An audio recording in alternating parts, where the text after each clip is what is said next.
Sportsbet do many great things, but the Bet with Mates has to be close to the very, very top. Because what you do is you grab your mates, you round them up, find as many as you can, you get involved in a Bet with Mates group. You start it, and then you bet on the NBL and the NBA all across Australia and the States. You can get involved in any sports if you like, and the racing, but us Hoops fans, we like to get involved in our Bet with Mates groups via the Hoops. What you can do now, you can bet and you can banter. So you can tell your mates when they're finding you a winner and let them know when they've found a loser. You can enjoy it all on the Sportsbet app.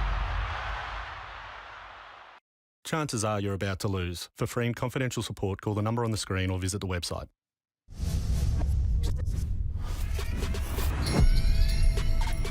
Well, Josh Jenkins, you've outdone yourself with a nice little denim shirt number there for the Sportsbet odds integration. But we've got a game to play here. Cairns and the Perth Wildcats, we've already spoken. We've got the Next Stars matching up, and Alex Sarr and Bobby Clipman, and of course Pat Miller and Bryce Cotton, one of the best guard matchups that you can find in this league. But it's time to cut into what is most at stake. Now, the list is very long. It's very tough to work out who this is more important for.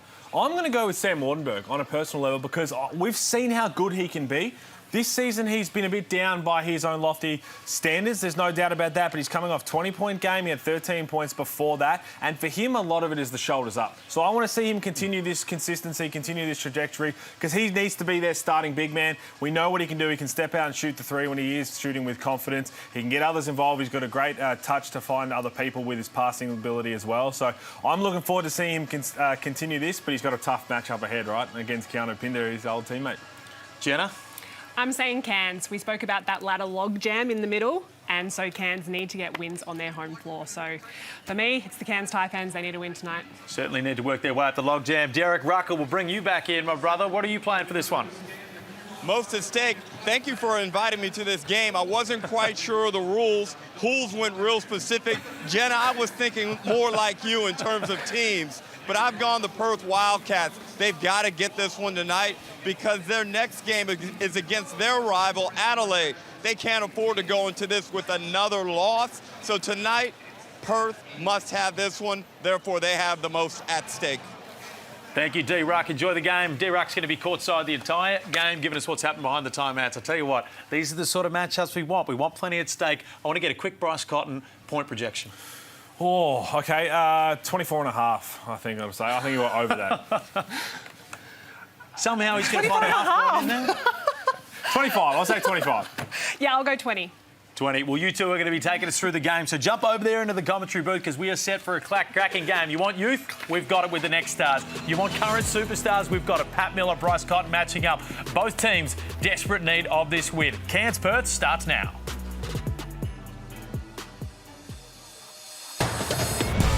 Goes baseline and throws it down. The call has all the time in the world to think about it and then splash in a three. Simon Cole fires and he is getting it done. Shot clock at 5 for Cotton. That's ridiculous. Bryce Cotton at his very, very best. Down it goes. That's the Bryce Cotton we know and love. Hello and welcome to the Hungry Jacks NBL to cap off your Boxing Day, and nothing is going to keep these Taipans faithful away from the snake pit tonight as the Perth Wildcats roll into town, and they will be looking to avenge their heartbreaking loss a few nights ago in the Open Air Classic against Melbourne United. But this Cairns Taipans team, they are chock full of confidence, winning their last couple of games, and they want to defend their home court. As I welcome in Pete Hawley, Jenna O'Hay, we take a look at the Mitsubishi Motors ladder. Jenna, and we've already spoken about it, we know how much is at stake for both these teams. Yeah, absolutely. We spoke about the logjam a lot during our pre-show game, and if you look at that middle of the ladder, there are so many teams on the same amount of losses, so really important for Cairns today to get a win. Well, Cairns, Pete, have got a big task at hand. Perth Wildcats, we know how well they are playing, but Coach Adam Ford is the NBL24 Coach of the Year. He's got his team going really well. They've won 4 of their last 6 games. Big game tonight. Now, this is a huge game on their home floor for sure, but the way you saw them sitting 6th spot They want to obviously climb there, but they can't afford to drop any lower. Perth, the second spot, they don't want to drop out of the top 2 either. So I'm looking forward to this. It'll be a cracker. But the Taipans, we've seen how good they can be.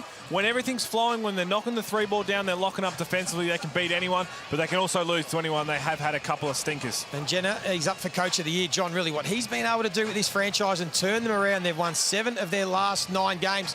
We know they had the heartbreaking loss against Melbourne United. They'll look to bounce back.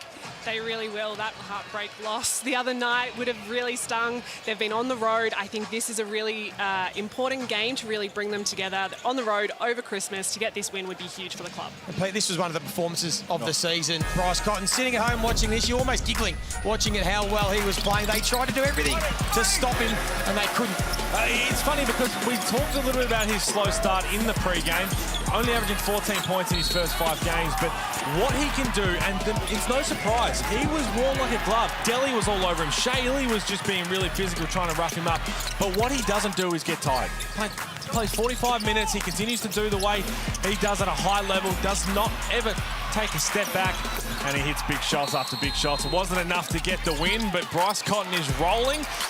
That's what an MVP does, Joey. That's exactly what they do. And if Perth can continue to get that second spot and get ready to contend for a championship, it's going to be on the back of an MVP season from that man. Well, we know he's the best player in the competition, Jenna, but even the champions, even Batman needs a Robin. And he had his man the other night, Keanu Pinder. He's come back to the Snake Pit where he spent 3 seasons, but he's in good form and he'll look to continue. Yeah, he knows these rings, these courts, these fans really well. So he'll be in for a big game tonight to show that what he is capable of doing. I think he's been a bit inconsistent with the Perth Wildcats, so I think he can get back to some really good form back on his court that he spent so much time on. This is one of the more active games I've seen from Keanu Pinder because his form obviously has been down compared to what we saw of the Taipans. I think he's been really good. He's complimenting Bryce Cotton tremendously, which is what everyone has to do in a Wildcat uniform, but he was really active here on the glass, on the offensive rebounds. He's catching that on the move. That's when he's hard to guard. Can step out and knock down the 3-ball, but his energy's going to be a little tested here. I think he'll be a little anxious for sure. He does love Adam Ford, and rightly so, they've got a great bond. Well, the Cairns Taipans, they've been beautifully led this year by a couple of their leaders, Tajir McCall, but Pat Miller as well. What he's been able to do just to guide this side, Jenna, when they need him to score, he can. When they need him to set up his teammates, he can do that as well. He just does everything really well. Yeah, we spoke about him earlier, and his numbers are unbelievable for this Cairns Taipans team. He's really the energy barometer for this team, and if he's playing well, it's really good for the Cairns Taipans to get wins. And he's so strong in the paint. He's got just such a strong body. He can finish in all sorts of ways. He plays really tough defense, and he's a really tough matchup, and that's going to be fun to watch. Doesn't have a really good outside shot. The fact that he's shooting 50% from the floor means that he is patient and strong enough, as you mentioned, to get to the spots where he knows he's going to knock it down. Mid-range, he gets deep, stronger than most guards in the league, but 50% from the field for a guard is unbelievable. And normally, when Cairns are going well, so is Pat Miller. Yeah, we'll keep an eye on him. Triple-double watch. He had the 14 points, 7 rebounds, 9 assists. 6 of those assists in the 4th quarter against South East Melbourne. Pete, you've put most at stake on this man, Sam Wardenberg. He lost his spot in the starting lineup for a couple of games, but Coach Adam Ford said he's got his confidence back. And that's why I thought there's a lot at stake for him, because a lot of it is from the shoulders up, right? When you're coming in to second season and trying to figure out how do you take that leap, put that pressure on yourself, and I think we saw that early when he was hesitant to shoot the ball. He can step out and knock it. He's got a great touch. He's just got to continue to trust the work. He's going to pay off. And coming off a 20-point game, I want to see that continue, get that consistency going. And again, he should be their starting centre for the foreseeable future. Well, we'll get ready for this one. We'll take a look at the starting 5s in just a moment because, as we said, 2 teams really looking forward to a big performance. Wardenberg back in the starting lineup, as we touched on. And the Perth Wildcats, Jenna, they've got a formidable starting 5. Yeah, this is a tough starting 5 who have been playing really well together, and looking forward to obviously seeing Bryce Cotton at his best like we know he can. Keanu Pinder back in Cairns Convention Centre for the first time, and yeah, I like this starting 5 for them. No, I think this is the starting 5 we're going to see a little bit more of. Bullquall, Sam Wardenberg and Menenga playing alongside each other. So Wardenberg not playing in the 5 spot as much. He can slide down to the 4 and have a bit of a better matchup. Well, let's get this one underway. Hungry Jacks NBL 24. Round 12, Boxing Day. Hope you've enjoyed your Christmas and Boxing Day. Should be a fun game, you'd think, this one. 2 teams been looking to push the pace, been scoring at will. We touched on that game, the iconic game the other night. Pete, I'll get your thoughts in a moment on the open air game against United. They were so gallant. They dominated for big parts of it as Doolittle Takes the first shot of the game, can't get that to fall. Menenga. And the ball movement, Qual. Shoots the lights out from three-point range, gets the first, and gets the crowd involved early. He's shooting the ball with terrific confidence this season, but this is already a bit of a chess move here from Adam Ford. Not ball Qual going at Bryce Cotton, it's to Tajir McCall, and there would be a lot of that reasoning to keep him out of foul trouble. It's going to be McCall, it's going to be Qual going back and forth. As there's Keanu Pinder, that's a way to start on the old floor they used to be on. Those 3 seasons at the Snake Pit. And these two teams met in round 8. Just the 4 points for Keanu Pinder. So he'll be looking to put in a strong performance against his former side. McCall thought he was open down low. Menenga missed him. Qual, I'll touch him before with that three-pointer. He's been shooting the lights out, almost 60% from three-point range. And then he misses a bunny. He'll be disappointed with that. There is Cotton. Interested to see how much they've got in their legs. Beat these Perth Wildcats going to overtime. Bryce Cotton played every single minute of that game as Ty Webster knocks down the mid-range. Do you think it's going to be a factor tonight? Fit the fatigue? Well, I think everyone's got a bit of a fatigue around the holiday time, right? Depending what you did with all your family. I believe most of them, the whole team of Perth, their families are with them on this little road trip, spend the Christmas period in Melbourne. So they'll just be eager to get back out there and get on the winners list. I think you're being a bit flippant saying little road trip. Quite a long road trip, to be honest. I don't like to talk about travel, Jenna. I don't like to talk about travel. But it's genuine, isn't it? They're in a tough little travel period, the Perth Wildcats. They've gone from Perth to Melbourne, now to Cairns, and then they're going to travel to Adelaide in a couple of days' time. So I know it is still a talking point, the travel. It's weird, unless you've actually done it. The travel to Cairns to play Cairns is actually really hard to do. It's not like it's a massive time difference going to Perth, but the humidity in Cairns and trying to adjust to that and understanding what are you doing where your shoot-around is, it is one of the more trickier road trips, we'll say. Webster, wide open.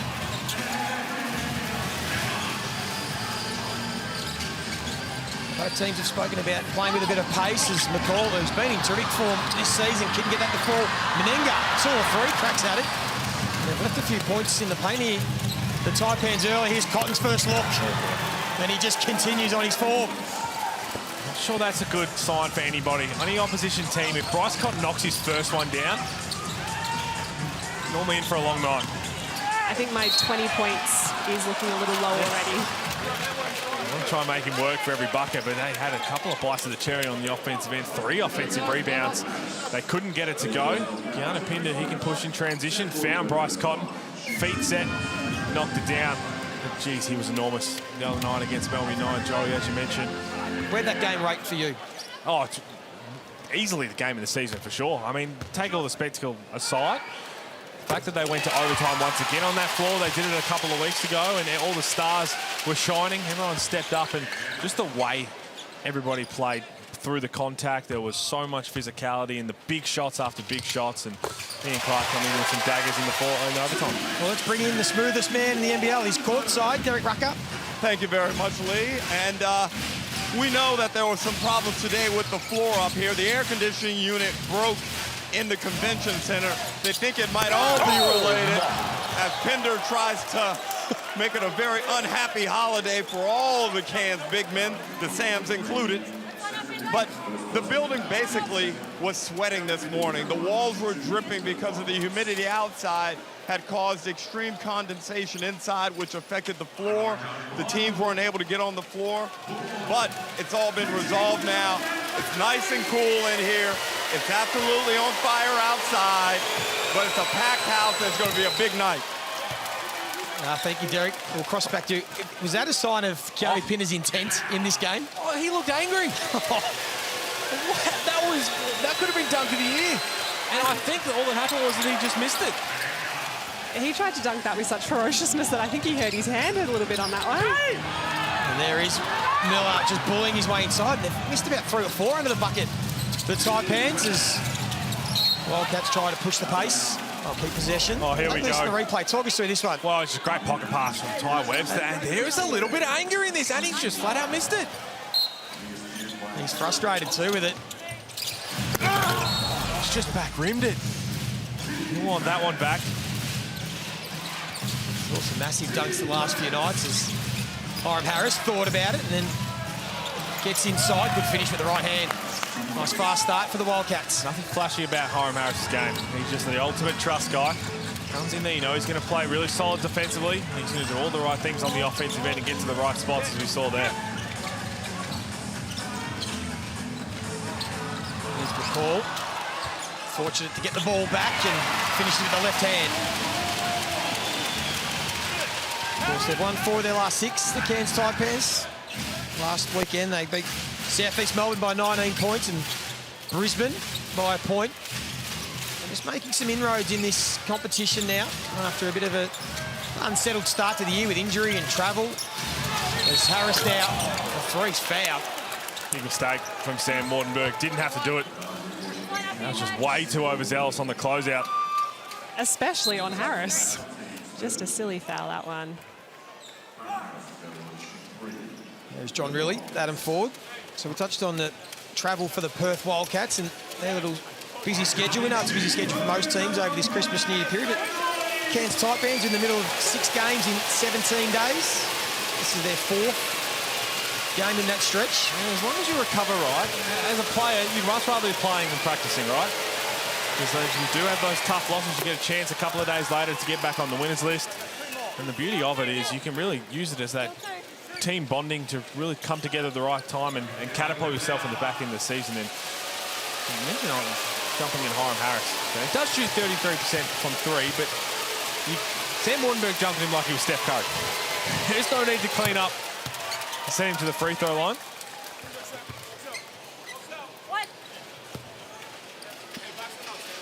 Number 3 in scoring, the Perth Wildcats this year, up over 90 points a game. Have been slow starters, though. They've led at quarter time just 5 of their 16 games. You know about the Cairns Taipans last week. They blew both teams out of the water in the first quarter. Patrick Miller said they were keen to start well again. They're just trailing here 6 points early, and Paul again just turned that ball over. That's a bad angle for that entry pass. That ball's got to either go to the wing or to Jim McCall's going to dribble it down to the 45, free throw line extended, and inbound that pass. Doolittle, as he gets his own board, they are the best team at second chance points. The Wildcats, and it's an uncharacteristic air ball from Bryce Cotton. I think in the end, Taron Armstrong's done really well not to foul Bryce Cotton. We've seen nearly every player in the league get called for that. Bryce Cotton goes and draws 4-point plays better than anyone. Taron Armstrong just kind of landed right on the spot that he took off on. In the end, didn't commit contact. And another turnover for the Cairns Taipans. Thank you. Goal number 2, hit, sideline. Up there, yeah. Active hands from Keanu Pinder, the 5 steals against Melbourne United a few nights ago. And had quite a few deflections to begin this game as well. He's really active tonight, and we knew he was going to come out with a lot of adrenaline being on his previous team's court, so happy for him to come out with so much aggression. Top 5 in the league in steals, as we saw. Tajir McCall, number 1 in the league, as Pinder couldn't quite get that to fall. Now, I know he missed it, but I think that's the action they got to continue to go to get Keanu Pinder's ball and get him on the scoreboard and looking aggressive. He's really hard to guard when he catches it on the rim. And there's a steal from McCall. That's what he does best. And again, struggling to score from under the bucket. Here's Usher, who was terrific in that game against Melbourne United. 23 points for him. Now Doolittle wants to go to work on Menenga. Patient, takes his time. And a nice finish. And Adam Ford wants a timeout. I'm sure he's overly impressed with the defence at the moment. Oh, that he's asking for it. He's getting close to. He might be warming up a technical foul here. Ford, he thinks there's a lot of contact being unwhistled. So snooze timeout early. They lead by 8 points, the Perth Wildcats. And pre-game, we caught up with Bryce Cotton talking about just taking accountability for their poor start to the season. There was a pivotal point earlier in the season where you accepted accountability and responsibility for what was happening when the team wasn't playing well. How much do you think that drove the team in this current run? I'm not sure. I think the biggest thing that helped us, though, was our team meeting where everybody kind of got stuff off their chest that they needed to say. And from there, it seemed like that's when we started to take off. But I think we all are pretty honest with ourselves. We all honest with each other, and none of us are afraid of accountability, which has been one of our biggest blessings in disguise. Insightful words from Bryce Cotton. It always starts with your leaders too, doesn't it, Jenna? When you have those conversations when things aren't going well, for the leaders to own it is when things happen. I think we hear a lot about these, that teams have these really open, honest chats, and it really turns a corner for teams. I don't know why they don't do it at the start of the season and get everything out on the table, and you don't have to have those mid-season chats. And Jenna, you've been part of it, we both have, but when they're reported, everyone sees them as a negative thing, right? Oh, they're having a players-only meeting, things must be going bad, but you're right. Some of the time you just have that kind of tension in the room, whether it's somebody's role, whether somebody's unhappy about something, you spill it all out there and you try and build each other up after that. And more often than not, usually, teams do seem to thrive after that, but also Bryce Cotton, I think he's being a little modest. Just 14 points a game in the first 5 games he played, and then averaging 28 since, at nearly 50% from the field. So he has turned things around himself as well, and no surprise so at Perth. That's the key. Didn't just talk the talk, he's backed it up. He's walked the walk, and he's got this team in a really strong position. Adam Ford has to be careful here. Can't stick that at the ball. And then he hits his knee as well. So I've got this way. And they will keep the ball. Good work by the referees. Jordan Usher knew he was smiling, and I'm not sure if anyone else picked it up, but in that open air game, Ty Webster, the referees are trying to figure it out. Ty Webster went up to the referee and said, don't bother checking, it came off me. What a stand-up individual. He's a better man than I am. I couldn't do that. Another sloppy set by the Taipans. Struggling on offense at the moment, just the 7 points. They get a stop defensively. Usher pulls up from the logo. If you don't mind, Jordan Usher, considering on his strong form. Playing with some confidence right now. Jordan Usher hit some big shots late in regulation against Melbourne United. Let the fans in the front row know about it. Doesn't mind to have a chat. 8 of those 23 points came in that 4th quarter. Again, missed another layup. They are 2 of 13 from the field, and I'd have to say 10 of those misses have just rimmed out. Cotton leaves that one short.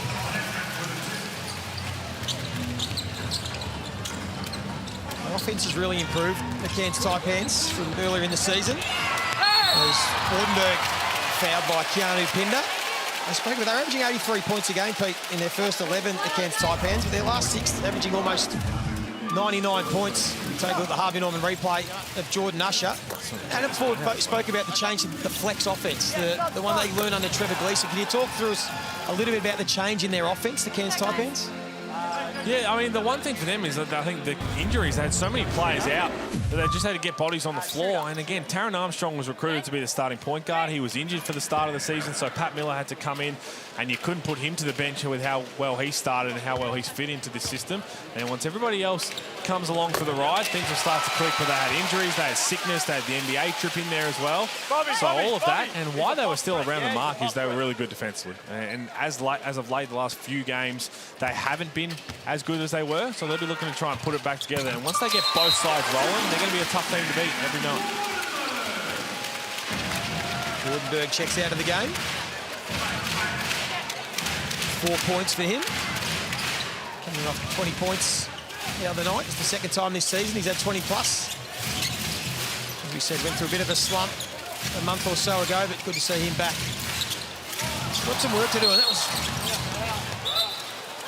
I think it's a foul off the ball on Taron Armstrong, trying to be too physical, switching on to Bryce Cotton. So this is off the ball, Taron Armstrong. He just grabbed his shoulder. Okay, what tap? But this foul off the ball, Jenna, is masking the fact that Keanu Pinder tried a behind the back handoff to Jesse Wagstaff. What are we doing here? That's not what you want. Oh, look, I think Jesse's been terrific since getting back into the lineup here, but I'm not sure about a behind the back handoff to the veteran. You got here.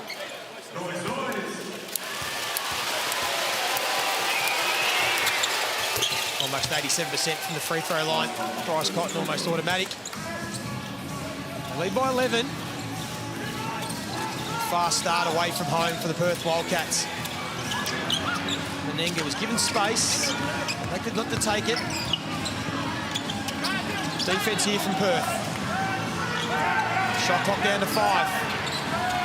Quoll, pull up. That's clutch. He's been shooting so well from long range, and they needed that. So tough. They can't make a layup right now, but they can make a contested three. Here's the veteran Wagstaff. Just a little floater from the free throw line. Keeps the scoreboard ticking over.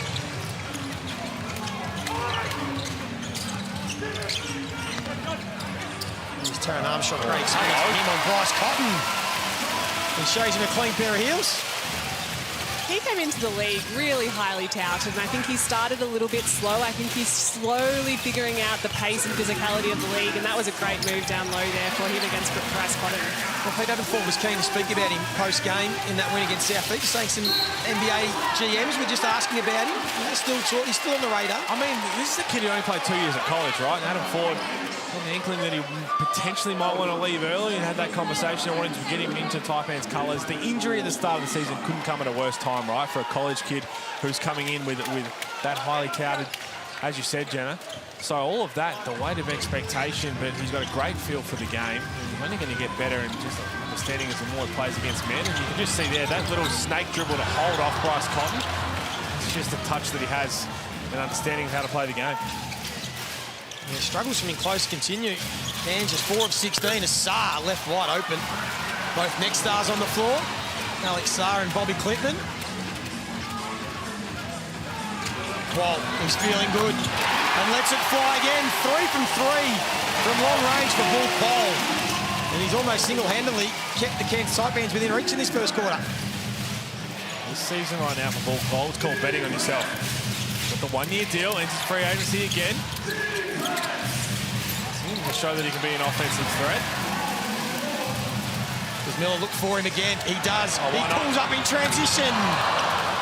He got the crowd off their seats. Couldn't quite finish. A little mini fight back here from Cairns. Down by as much as 12. Sarr did well on the offensive glass. A strength of theirs this year. Perth, third in the competition after. It was a real issue for them last season. There he goes to the free throw line. Last couple of seasons, defense, but especially rebounding has been one thing that's held them back.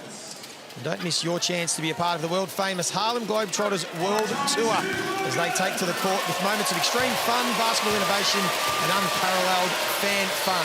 Coming down under to a city near you, so make sure you check it out. www.hg2024.nbl.com.au. Get your tickets for next year. So we get down to Derek Rucker courtside. And Bryce Cotton getting an NBA breather here. A little bit of time at the end of the first quarter, then the break, and I imagine we'll see him again early in the second.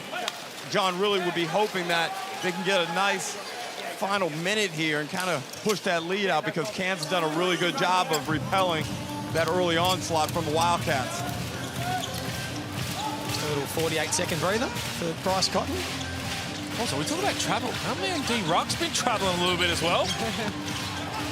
To travel too much and look that good like he did on Christmas Day, that is hard to do, Joey. That was very impressive. He's quite backed it up with the suit as good as that tonight, but that's okay. Pulled out the best for Christmas night. Down to the final 23 seconds. Cairns get a stop. Webster hold on to the ball as they kick it out and let Wagstaff go to work on the youngster Clintman.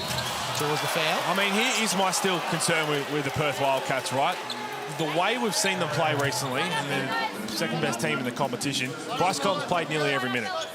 If he does have to sit down and catch his breath or there's foul trouble, what's the offense going to look like? Because even when their offense is flowing, when Bryce Cotton's out there, he's running off screens. Even if he's a diversion, the ball doesn't necessarily find him to take the shot. Who's trying to get the points? It's Keanu Kinder, it's Alex Sarr, but on a more consistent basis, because he's logged a lot of minutes. And again, you'd rather have him out there, and he'd be one to say that he can go 40 minutes a game, no questions asked. But that possession there looked a little messy. I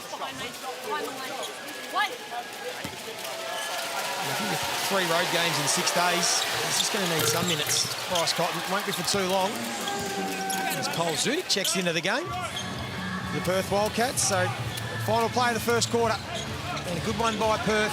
They've had their issues on the road in recent times. Lost 10 of their last 13 on the road. Another one just won't fall for the Cairns Taipans.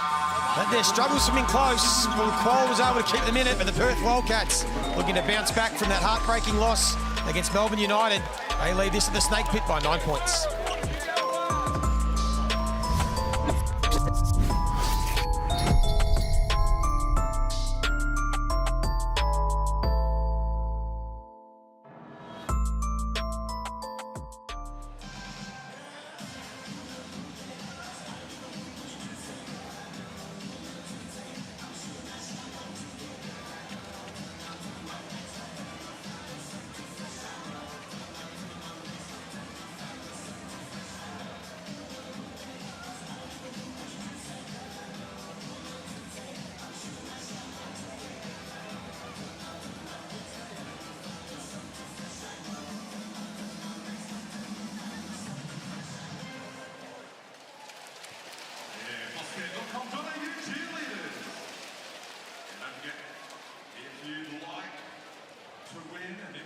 you and 3 of your friends to enjoy a pizza party with the Taipans at Ollie's Restaurant, simply scan the QR code, cruising around on the floor, or visit quiz.orangearmy.com.au. Very simple, all you got to do is enter your details, tell us who your favourite Taipans player is, and we'll inform you at some stage later this month. There will be 5 winners. Right, 5 winners. You and 3 of your friends.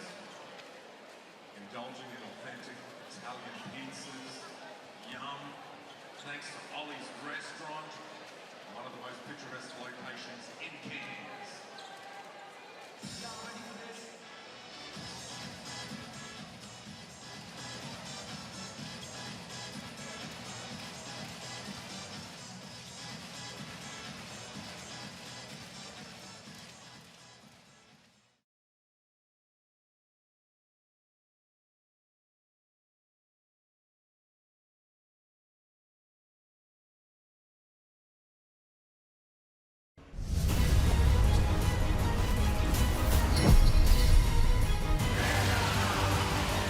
Well, the Cairns Taipans, they struggled from under the basket in this first quarter, but luckily they had Bull Qual, who's continuing his red-hot form. He came into tonight, his last 4 games, shooting almost 60% from long range, and he was 3 from 4 in that first quarter, just keeping the Cairns Taipans within touch, but it was a dominant first quarter by the Perth Wildcats, but you touched on him, Pete, Bull Qual in good form. Yeah, really good form. Yeah, thankfully for them, because they could not make a layup. The Bull Qual 3 of 4 from outside. Had a heat check. That was no good, and I love just seeing this offensive aggression from him. It's been all season long. This is what I talk about, having the bet on himself. This is why he chose to go back to Cairns under Adam Ford. Miller wasn't able to score in that first quarter. One of the leading scorers in the competition, Patrick Miller.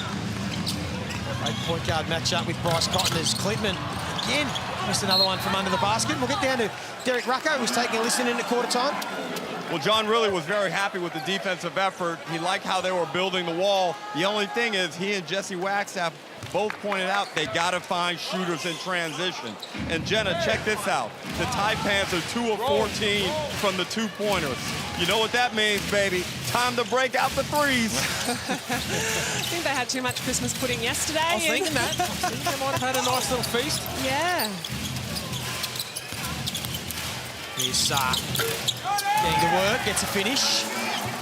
No such issues for the Wildcats, up by 11. Wouldn't mind seeing Alex Sarr as a bit of a focal point in those very rare minutes where Bryce Cotton goes off the floor. When he gets to that spot, when he rises up, no one's blocking. You just cannot get to his release. There he's getting involved, gets the board. And they'll look to push the pace. Usher. Aggressive, wanted the foul. And then it'll go against the Wildcats on Hiram Harris. There's a warning there, just giving it to John Riley. Both coaches now unhappy, think there's a lot of physicality.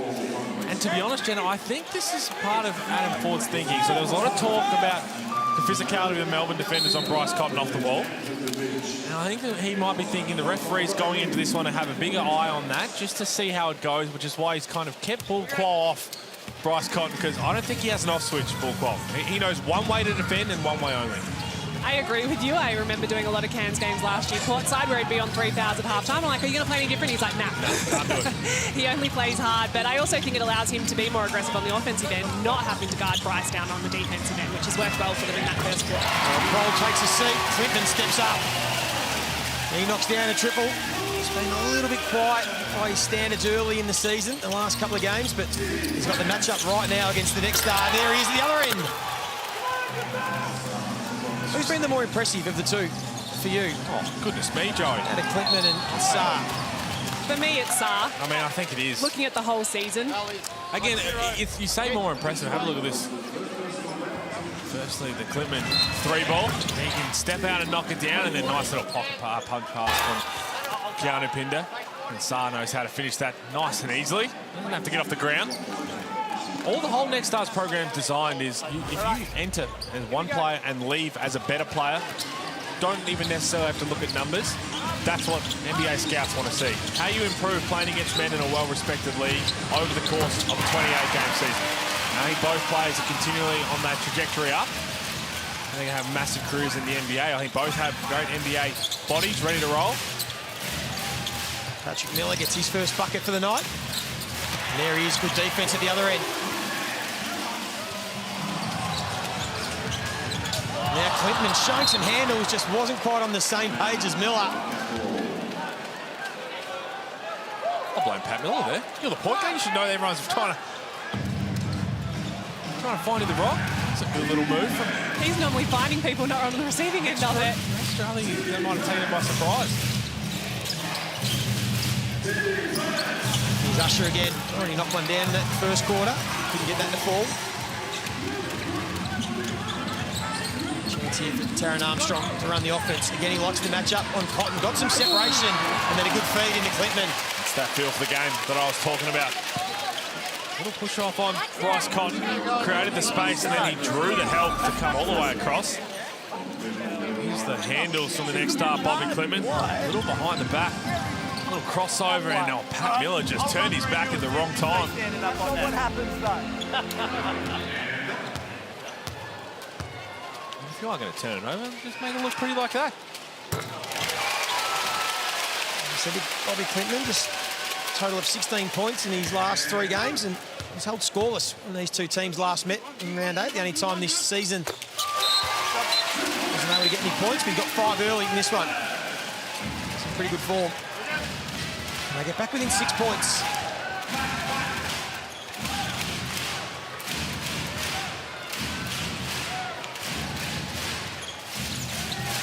Here's Doolittle through their set. Hinder, who's already thrown one down almost earlier. Does on that occasion. He's had a nice start. 5 points. That entire dunk was set up from Bryce Cotton realising that Taron Armstrong was guarding Christian Doolittle. That is a mismatch. And just to get him involved with the play meant that the Taipans knew there was a mismatch there as well. Is that 2 rebounds for Alex Salt? Throw it to yourself. Now Cotton puts the Jets on, gets the cup, gets his own rebound. That's pretty easy for the superstar. And all of a sudden it's back to double digits. There's the Harvey Norman replay. Doolittle with the left, Keanu Pinder. There's no mistake on that one.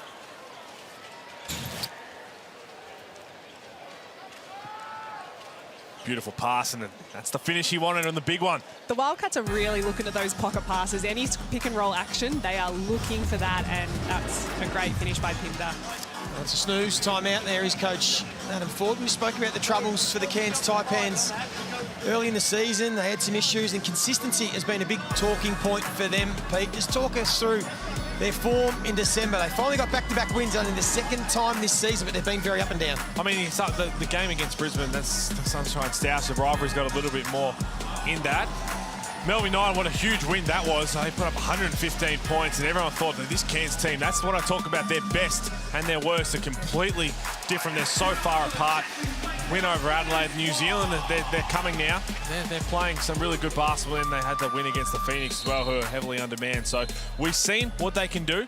Right now, they're down 10. They've struggled to make layups, but they've had some really good looks. And you're thinking, if they've just made half of those, it'll be a different ball game. And that's what we keep saying, all these what-ifs about what could be so far for Cairns. And normally that's what happens when you recruit a lot of youth. It does take a little bit of growing pains. I think what we can say is that they are consistently inconsistent. Spot on. It wouldn't be fun for Adam Ford, because I think you come off those games where they put up 115 points and beat the ladder leaders in their arena, thinking, geez, this is the team that I thought I'd have. This is the team that we're going to have that massive impact, and then they lay an egg the following week. So is that just their biggest issue, Pete? Is just this consistency? Because as Miller gets to the rack, because we look at their numbers, 2nd defensive rating, 3rd for points against, so they're doing pretty well at defensive end. And their field goal percentage, 2nd best in the competition, 4th from 3-point range. Well, they're just not getting up enough shots. And again, I think you can really just put it down to youth. Pat Miller is due. That's going to be, we spoke about it just a few minutes ago. That's what Bryce Cotton does. Bryce Cotton's the 4-point play king. And you heard there, Chris Reed, landing space. He's a bit too overzealous on the closeout. Which you need to be on a guy like him. So what do you do then, Jenny? Because as you touch on, as a defender, you know you have to get up in Bryce Cotton's face to try and affect his shot. but then you also, I'm sure it's on the scouting report, to not foul him on the three-point line. So how challenging is that as a defender? Well, that's why he's the best player in the league, and that's why he's the MVP candidate at the moment. It is really difficult. You really need to stay in his space. You can't let any gaps when they're going over those screens, so you really need to stay attached as hard as it is. I know he's quick and he's really crafty, but that's what we need to do. Up to 11 points now. Bryce Cotton is now Usher. Gets himself to the free throw line. And perhaps more to that. Firstly, you can't cheat any screen. So watch Pat Miller here. He initially tries to cheat the screen and go over the top, and then realises Doolittle's going to move and he's a bigger body, and he has to. So you're late there. You're already going to be late and you're trying to close out there. All you can do in that situation, if you make the wrong read on the screen, is probably run by Bryce Cotton and make him someone else's problem. Instead of fouling on the three, just try and close out running next to him and run him into some of your help defenders. That's the trust you've got to have in the other four guys on the floor. Well, let's get down to one of the great three-point shooters. Derek Rucker, what's your take? Pools, I'm interested in your opinion. We saw the Kings fall asleep last week. It's been yesterday. It's been a problem of theirs all season. Same thing here at home with the Taipans. They're only playing 500 ball at home, and this should be a place where they really hold it down. Well, I'm not sure what it is, but right now it's been their shooting, hasn't it? And it's not just this game. We've seen other games where this has occurred, and it's the outside shooting normally, but they're 50% of 4 of 8. They're just missing layups, and I think that is just a concentration thing. And Jim McCall finally managed to knock one down. And again, Ruck, I'm going to keep putting it down to youth. I just think that's kind of like the inexperience. And I mentioned youth. Sam Bordenberg, he's played in this league before. So Jim McCall, we know he's been around the league for a while, but Pat Miller's 30 plus. Everyone else is like early 20s or a couple of teenagers as well. So experience does come with age, no doubt about it. Continues to be aggressive, McCall, and they continue to have their issues. Another one goes begging. Real chance here for the Wildcats to put the foot on the throat as Cotton goes to the left hand. He's disappointed to miss the layup. They're out in transition here, the Taipans. Mayan gave up the three for the better look, and then gets fouled. I always get worried those might get looked at. I mean, you don't really make a play on the ball and kind of swipe down really aggressively. I don't think they're going to. Great pass here. Man, I think they've just got to go up and finish it. Here we go, 2 guys. And what Wagstaff did really well there was he didn't put his hand up. We so often see that from people who swipe down knowing they're just going to try and foul, and they quickly put their hand up saying that's what I was trying to do, and that's when it gets upgraded. The possession before, the Jim McCall miss.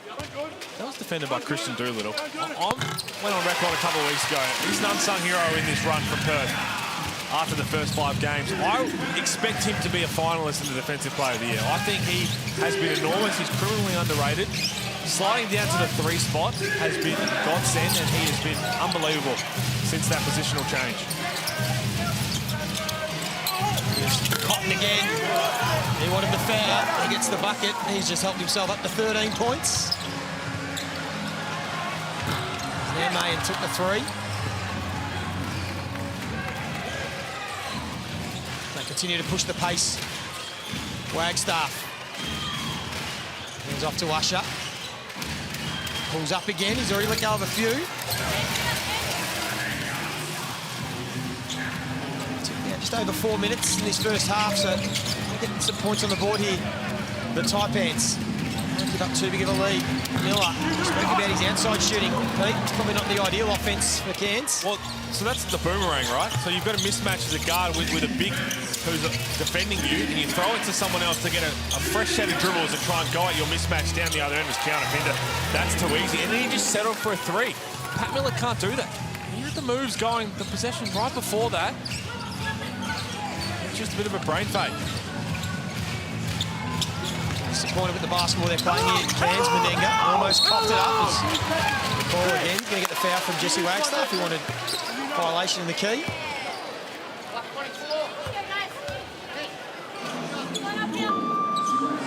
One of the culprits, Tajir McCall, 2 of 8 from the field. Patrick Miller just 2 of 5.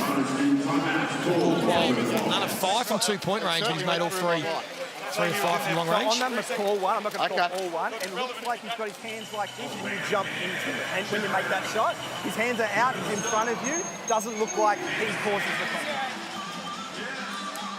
So snooze time out. We're going to go and take a listen. Just from the access from the coaches. Go and listen to Adam Ford speaking to his troops. You good? Yeah, good. You good? You good? Hey, everybody good? Play out this. Better job, right? And this is what we're talking about the big. Whenever they're setting that screen, guards going over on it. Again, the moment they're able to get through that screen, you're just back with your man, okay? We can be in the shifted support. They're closing out the shooters and playing cat and mouse with the non-shooters. You can see some of the guys are hesitant to shoot on their fucking shot, right? We got ours. Keep being aggressive on the quick inbounds. I like the idea of pick picks, or we just go into regular picks and hooks. But get that ball moving, get that spacing, finish out this quarter. Well, we are aware that you might get a little extracurricular in the coach's huddle. Well, it's always the unnecessary ones that catch you off guard, right? He wasn't up. If he called out the timeout after a big run that Perth went on, you'd expect we'd probably stay out of it, but he just runs out. Necessary one trying to fire the team up, and look, it hasn't been a good start, no doubt, for the Taipans, and we mentioned their offensive struggles early. What they were doing really well in the start of the season was defending well. Okay, we can't score. We're not going to let the other team score. I don't think they've made Perth work for this 44 points, especially Bryce Cotton. He's got 13 points. You look at all the way he scored. I don't think he's had to work too hard to get them. Well, you're looking at the field goal percentage, 48 from the field, 43 from the three-point line, 93 from the free throw line. They are making more baskets than they're missing, and, you know, that's when Cairns are best, when they get stops and then they're running in transition. They just haven't got enough of that tonight. It's not like they're not being physical or the energy's not there on the defensive end. I think it's just that one-on-one, and as we see Bull Cole trying to set a tone, finally getting the chance on Bryce Cotton. He's seen enough and said, I'm going to try and make things a little bit more difficult. No fouls for Bull Cole at this stage, so... He nearly gets one on cue. Push Bryce Cotton out of quarters. Doolittle going to work on the smaller Miller. Couldn't finish. But there's 3 cracks at it. The smaller Miller. Are we going to say smaller in height, I should say. Yeah, Thank certainly you. not in bulk. Paul helps himself to another 2. I don't think there's anyone bigger, is there? In the NBL. Pound for pound. Pound for pound. Arms and shoulders wise. Another offensive boarders. David Guerra. And Michael Harris checking into the game. This is what happens on the road trip. We're going to get a little deeper. That's going to be an offensive foul. Great take from the call there. So really going to the bench, Jenna, trying to bring in some fresh legs. We've spoken about their tough little schedule. 3 road trips in 6 days. Yeah, and with that overtime game as well. So extended minutes for their starters. So getting a few more subs in this first half, because I think they'll play big minutes in that second half. Doolittle, Cotton, Michael Harris, Pinder, David Aquera in the game. Bryce Cotton leading all scorers, 13 points. 2 of 3 from long range. Johnny Pinder with the 7 points, 5 rebounds, 4 assists. Continuing on his good form. McCall again able to help himself inside, and again missing a layup. So Jim McCall's a little ginger right now. Up here. Nenga checks back into the game, meaning playing some good basketball the last 3 games, getting more minutes, averaging the 14 points. Big part of the rotation now for Coach Adam Ford. As Cotton tries to facilitate for Aquera, not quite on the same page. Here's Michael Harris, good defense from Cole. They get a little bit of energy here, the Taipans. Whitman thought about it. They want to get into Menenga. So I was able to recognise that, get the switch. Here's Miller. Well, it's just not the shot for me, I don't think, because I know Pat Miller got deep, but he still has to shoot that over Alex Sarr. That's an longer outstretched arm to have to try and get that floater across without really getting that ball movement side to side, but also north to south. Put some heat on the rim. Sarr again gets the foul and the points.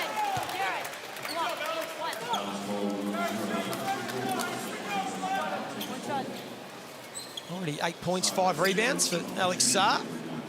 Right, 1.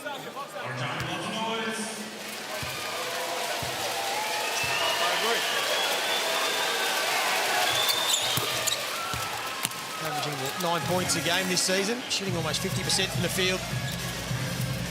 He's playing some important minutes. Just keep that lead out to double digits. Perth have a terrific record over Cairns Taipans. They've won 11 of their last 13 meetings between the 2 sides as McCall continues to be aggressive. And he's starting to get some real reward for effort now. He's up to 9 points. He's a hard one to guard to Jim McCall because you really want to tempt him to shoot the three. Close out short, but the problem is if you close out too short, then you allow him to get a head of speed downhill and make some things happen. And he is crafty to be able to finish through contact. Does have his trouble at the free throw line though. Just a 64% free throw shooter to Jim McCall. His numbers are pretty similar to his other seasons, but his efficiency, shooting efficiency, much higher. Should have been a much better clip this year. As Damon Larry would say, there is some Ben Henschel music. Ben Henschel's checked into the game. Got that 25-point game very early on in the season. Here's Cotton.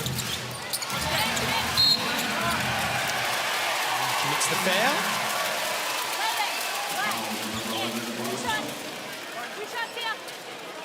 They're over the limit, the Perth Wildcats, so Clintman will go to the stripe. All the way down the other end. Scott just checking on Bobby Clintman. Need to do it.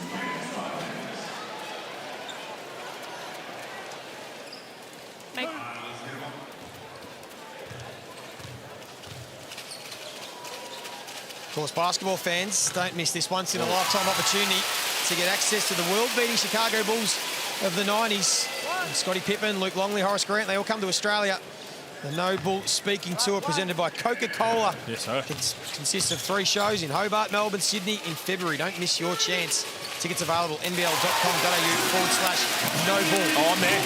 I spoke to Horace Grant for the huddle. You can catch that on the NBL podcast platforms, and he came out and said nothing's off limits. Nothing is off limits, and that he will hold both Luke Longley and Scottie Pippen accountable. And he's going to get some real truth out of him, which is what I'm there for. As Ben Henschel knocks down his first shot, which will feel good for him. He's a really exciting young local talent.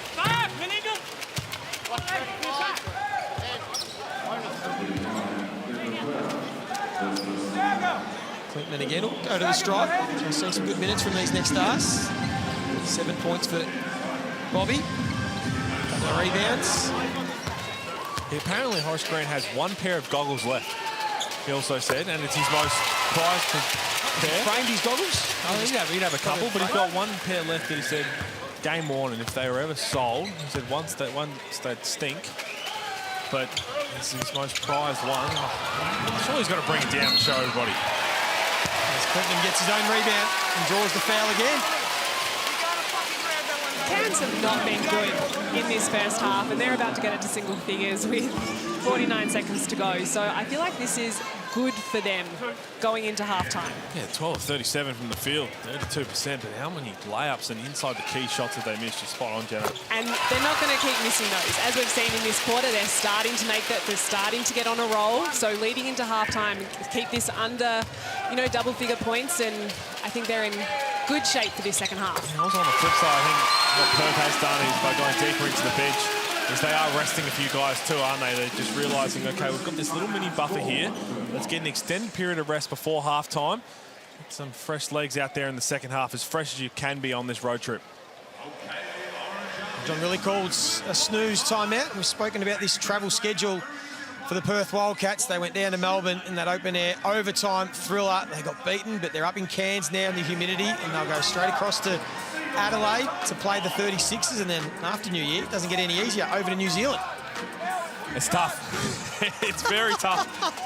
Just their little travel schedule over the Christmas period. But if they can get through this, they've won 7 of 9, if they can get 3-1 out of these 4 games, 2-2. Clearly they've come into it with a great mindset too, right? Because they're coming into it realising that they can build off this, and you spend a lot of time together, you just get closer as a unit, and you peak after the tough road trip has finished. And also a big shout out to the Wildcats organisation for bringing the families along for this first part of it, I believe, and around the Christmas holidays, which is lovely for them. It's always going to be hard to play, and as we say, Christmas Day games yesterday, I was so thankful to be part of it. It was a whole lot of fun, but we do give our love and thanks to all the players and the coaches and everybody involved who do give up their time to play and put on entertainment for us, because it was 2 very entertaining games. There was nothing better than sitting down about 5:30 last night after a big Christmas lunch. The kids were all running mad, the cousins and everything, to be able to sit down and watch some basketball. 2 games and 2 upsets.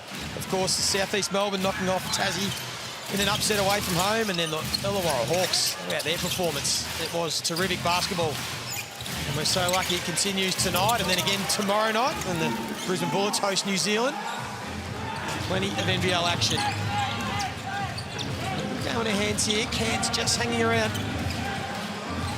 As Jenna said, shooting well at all. Under 33% from the field. They can get it to single digits at halftime, give themselves a bit of momentum in front of this home crowd that have all turned up again. As that rattles out. We are thinking of everyone in Cairns, the Cairns community, been through a tough time. We understand that with the weather up there. Hope they all were able to celebrate as best they could at Christmas. I think McCall wishes he could get that shot back. I was just long thinking, two. that is a very poor shot selection. Over Alex Saar's outstretched hands, a long contested two. Finish the half. It would be Aquera, who might have been fouled. It's had a great impact. I want to confirm. Hang on. We're going to check if this foul's before. The foul on goal 3 is... I'm looking at it. I want to confirm the foul. The contact on goal 3 is before the buzzer. Well, I think it was. Yeah. This Reed's saying right now, just played the 3.5 minutes, has got 2 offensive rebounds. So we can hope for John Riley. Guy hasn't seen a whole lot of time. Another one that was expected to get more time, wasn't he, at the start of the year when he came to the Wildcats? Sure, we're going to have another look at it here. See the shot clock, game clock. Christian Doolittle tees this one off, and then look at that, just throws McCall out of the way. And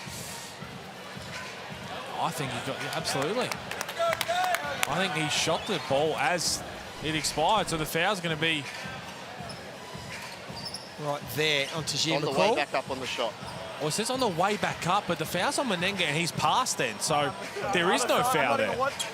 So if they say the foul beforehand, it is. So the foul is goal 3 for a hit. We have 2 shots. There you go. Let's line up, guys. 2 on the clock. 2 here.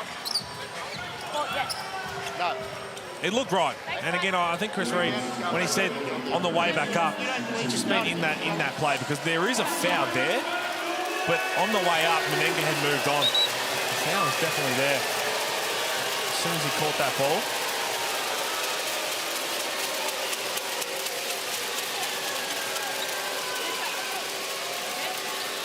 The foul is across the arms there. Resetting the clock for .2.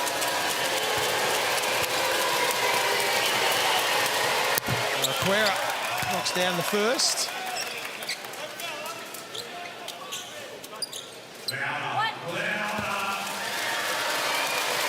Only scored them 6 points for the season. 5 of those came back in round 3. It's been slim pickings for him. He gets on the score sheet, and they earn their 11-point lead at halftime. The Perth Wildcats. We spoke about their issues on the road, just 2-5 this season. They've only won 3 of their last 13, going back to late last year. But they've put together a strong first half in Cairns. And they're in a good position. Can't ask for much more than that. Being up double digits in this road trip, in a tough place to play. They'll be really happy with that first 20 minutes, no doubt. And they managed to get some rest into their superstars as well in the back end of that second quarter. Coach Adam Ford has some thinking to do, as we see there on screen at half-time, as we get down to Derek Rucker, who has a former Taipan with him. Keanu, good first half, 7 points, 5 assists, and I believe 4 rebounds. You guys were very dominant in the first half. What do you attribute that success to? Just playing hard, honestly. That's all you got? You brought a thunderous dunk attempt in the first half. Were you trying to end the Sams in the holiday season? Yeah, I had to try to kill someone tonight. All right, Keanu. Have a good halftime break, my brother. Man, a few words. Keanu pinned up. He lets his actions do all the talking for him. He's had a good first half. And so have these Perth Wildcats at the Cairns Convention Centre. They are leading by 11 points. Stick with us at half-time. We'll dissect the first half.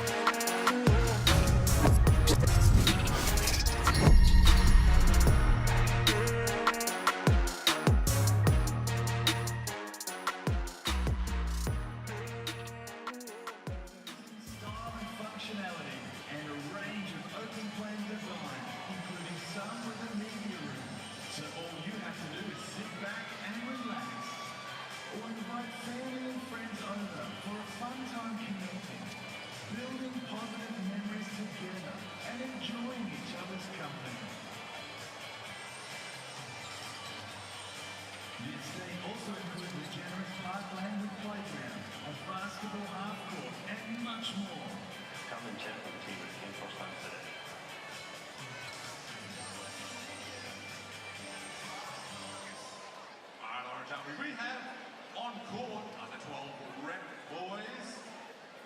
big round of applause. Future basketball right here at Cairns. Oh, quick steal straight away.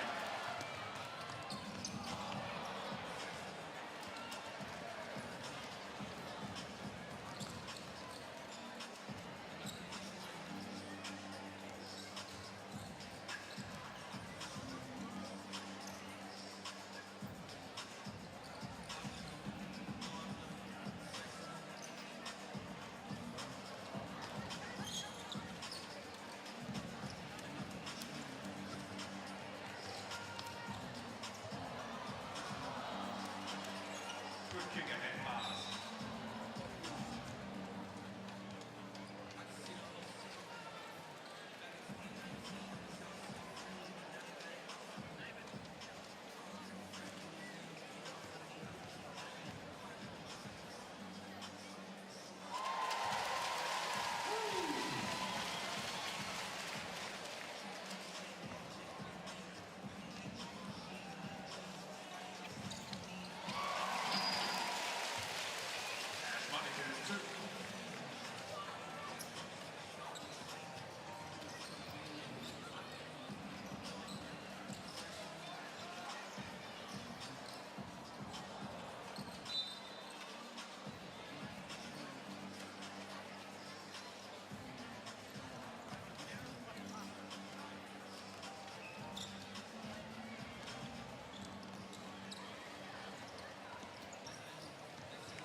Perth Wildcats, they're looking to avenge that tough loss against Melbourne United a few nights ago in the open-air game, and they've started really well at the Snake Pit. They led by 9 points at quarter time. They were able to extend that to lead by 11 points at half-time here with Jenna O'Hay. Pete Hooley, what did you make of the first half? Yeah, it was fun. I mean, it was different because we seen a lot of missed layups, which no one likes to see, but the outside shooting was good from Cairns early. Bull Qual hit those 3 threes to get going. Bryce Cotton was doing his thing, a 4-point play. Alex Saar had a dunk.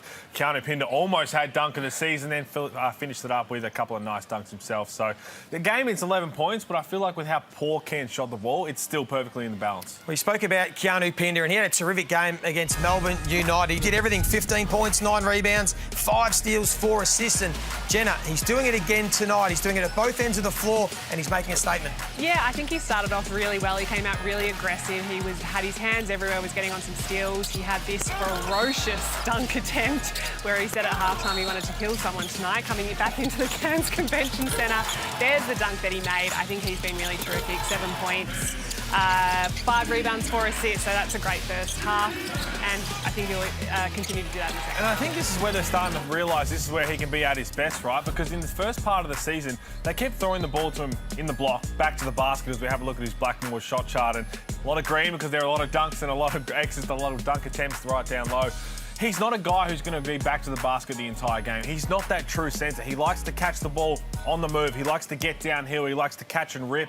He likes to pick and roll and try and get on the rim. So I think we're starting to see that really start to take place in this Perth offense. Well, every time the Perth Wildcats play, we're always on Bryce Cotton watch. Here he's now leading the MVP, coming off that massive game. 13 first half points. He's knocked down a couple of triples, and Jenna, another 4-point play, even though it's on everyone's scouting report. Hard to stop. He is so hard to stop. We speak about him all the time. Every single team's defence is geared towards trying to stop this man, but he is so difficult to defend. And we spoke a lot about Bryce Cotton, and he does it all. If you're a Taipan, though, you're probably a little worried because he's got the 13 points. He's seen a couple go down, and he didn't have to work for anything, did he? So you've got that other level that he can go to. He's a game breaker. There's only a couple of true game breakers in the league. He's the best of them. So I'd be a little worried if you're a Snake how he's going to come out in this third quarter. Had a little bit of time on the bench. And from the Cairns Taipans, well, Tajir McCall has been sort of part of the sickness and part of the cure of the first half for Cairns. He's led the scoring with 10 points, but he's also shot 4 of 12, Pete, and he's just left a couple under the basket. Well, he has. 4 of 12, and there would probably be 7 of them that have just missed layups. And it's not like they're really contested. He just missed them and left them short. It seems to be hitting the tough ones and missing the easy ones, but he's the barometer of this team. When he's up and about, his energy's flying, gets the ball in transition, can make some good things happen. They'll need a big second half from their inspirational leader. And of course, basketball doesn't stop the NBL. It's been wonderful over this Christmas period, and it continues tomorrow night. The Brisbane Bullets, they'll be looking to bounce back after a disappointing loss to the 36ers.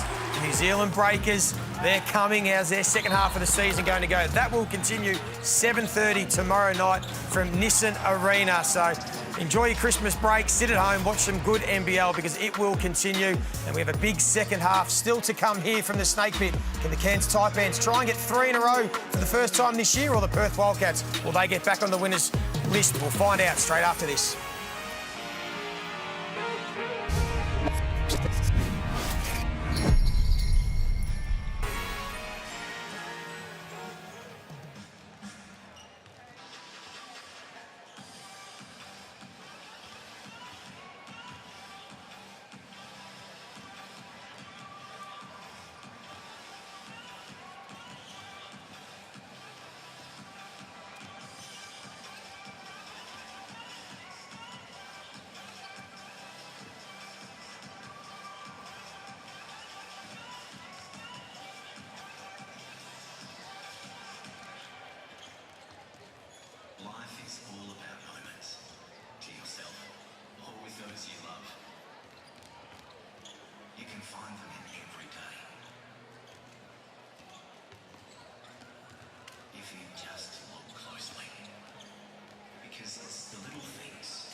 Time to play. Kmart, what's the price? A $50 gift card is up for grabs.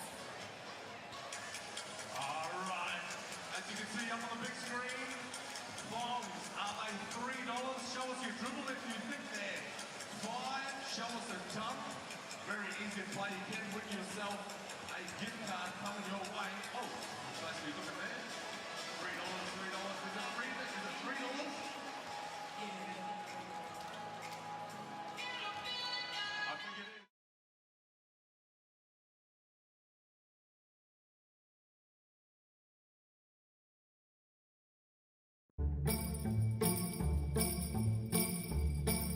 Christmas movie. Home Alone? Is that a Christmas movie? Is Home Alone a Christmas movie?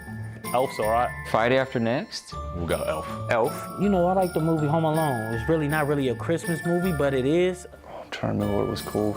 Polar Express. The Grinch. Friday After Next. Elf. Can you remember?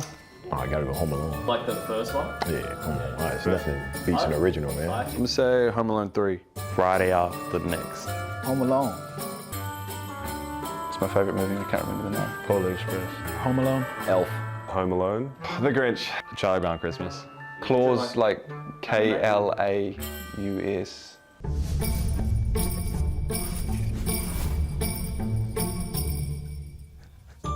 Christmas movies? You got one, Jenna, growing up? Has to be Love Actually. I feel like I watch that every year.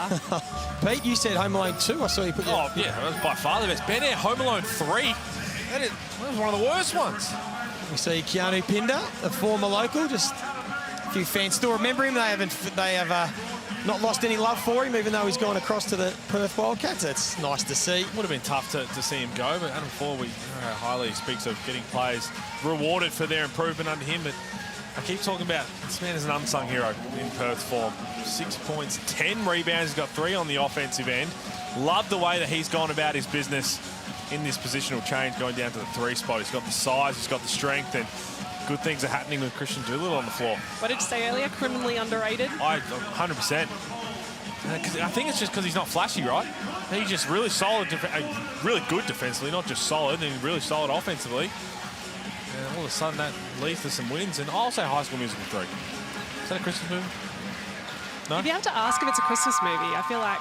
What's with all the... Home Alone's 100% Really, it's a Christmas movie. Die Hard's the one that we're unsure about.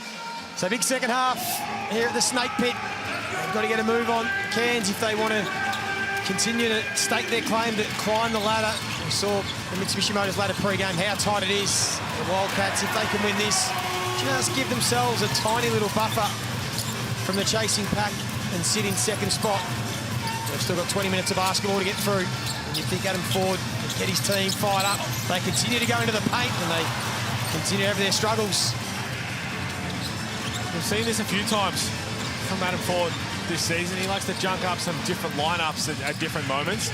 Sam Anenga not starting this third quarter, rolling out Bobby Klitman and Wardenberg together down low. Here's Webster, a casual turnaround. So just trying to see where they can have an advantage. Anenga has got the 9 rebounds himself.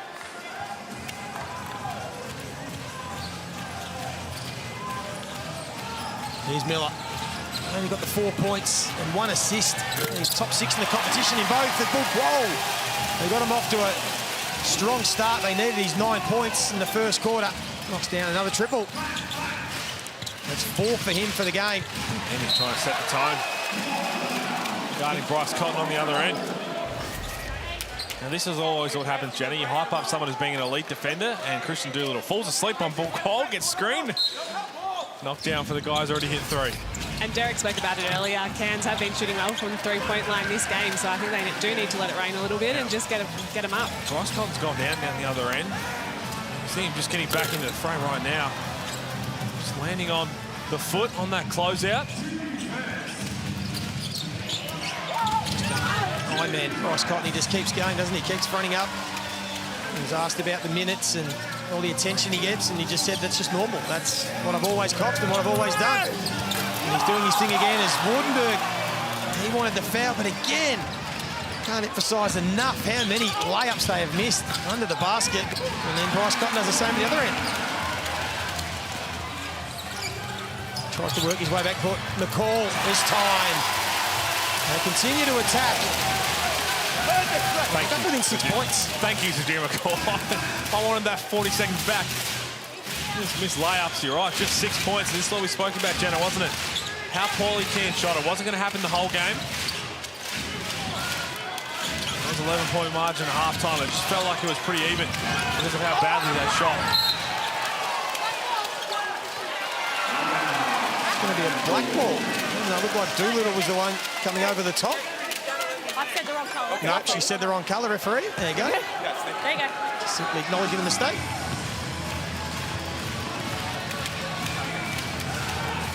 All of a sudden, Pete, just a bit of a little sloppy start for the Wildcats. Yet to score, and all of a sudden it could be within 3 points if Klitman can get this to fall. Leaves it short. And I think it's a little bit to do with the lineup as well. It's funky now. There's not that true centre on the floor with Sam Menenga body. They've gone with more agility, side-to-side movement and guarding Keanu Pinder.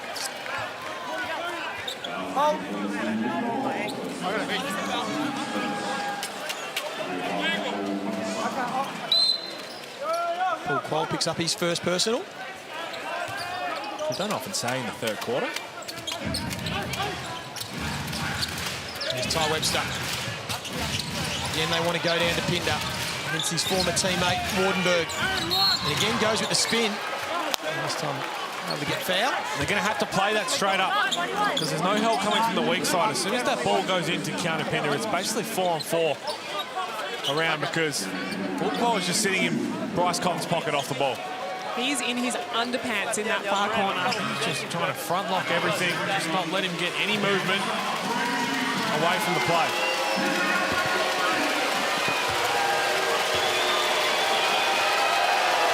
A few boos and a few claps for Pinder.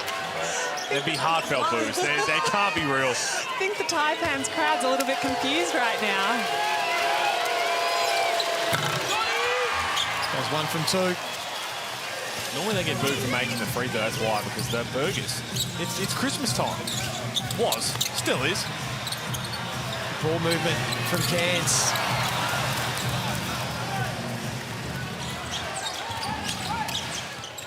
He's Cotton, the 13 points in that first half.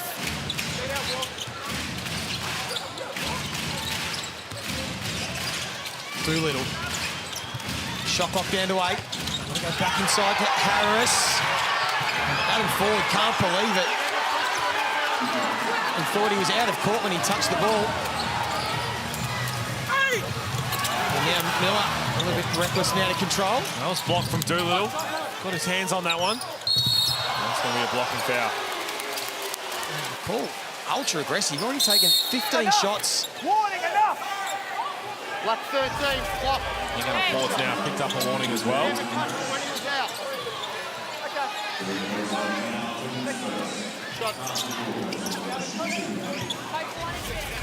Not happy down the other end. They thought they missed one. That was a really patient offensive possession. The first 17 seconds was played outside the three-point line. Nobody took the ball inside the three. And this is not good either for Hiram Harris. Hopefully just a little bit of a knee knock. 2 shots. 1 second, just wait. Heavy collision with Tajir McCall. Where we go? Bring him up. I need you either in or out here. Here you go. You're all good, you're all good.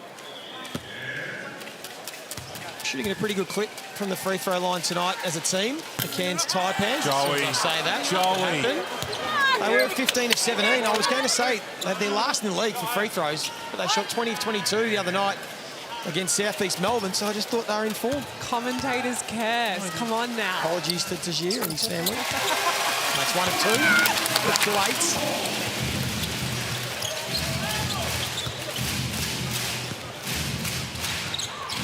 Oh. Just the 3 points for Perth in this third quarter. They go down to Pinder again. This time they do send some help. Doolittle. He's been doing it on the glass. Can he do it on the offensive end as well? He can. He's just so poised, isn't he? Seems like he has all the time in the world in there. So patient. Trying to get that back to the basket with Counter Pinder. I don't think that's where they had the success in the first half with it. 12 from the free throw line. Third off shooting 3. There's McCall. Another miss in close.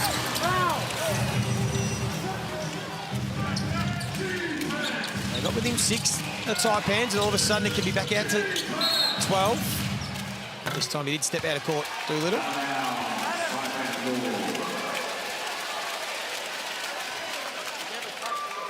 Eight points, 13 rebounds for Christian Doolittle. Already top 10 in the competition for rebounds. Pete's spoken about him at the defensive end. An important cog.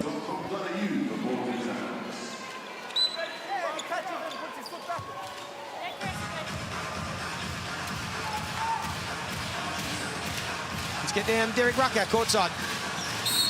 And as we see Miller attack the cup, but Jenna, we talked about how the Taipans are really struggling from the 2, and it's not necessarily all their fault.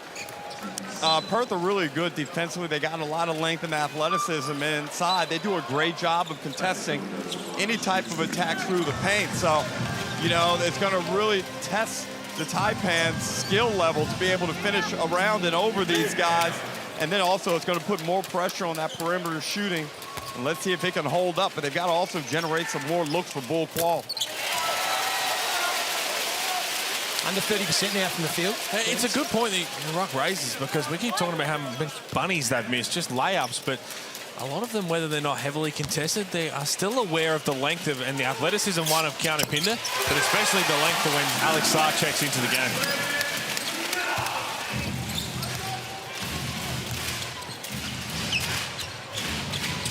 quiet night for Patrick Miller by his lofty standards in his first season in the NBL.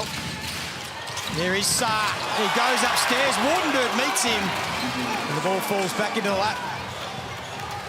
What a block from Sam Wardenberg.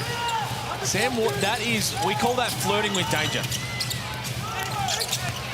But he's done that exceptionally well. That's going to be a foul on Jesse Wagstaff there.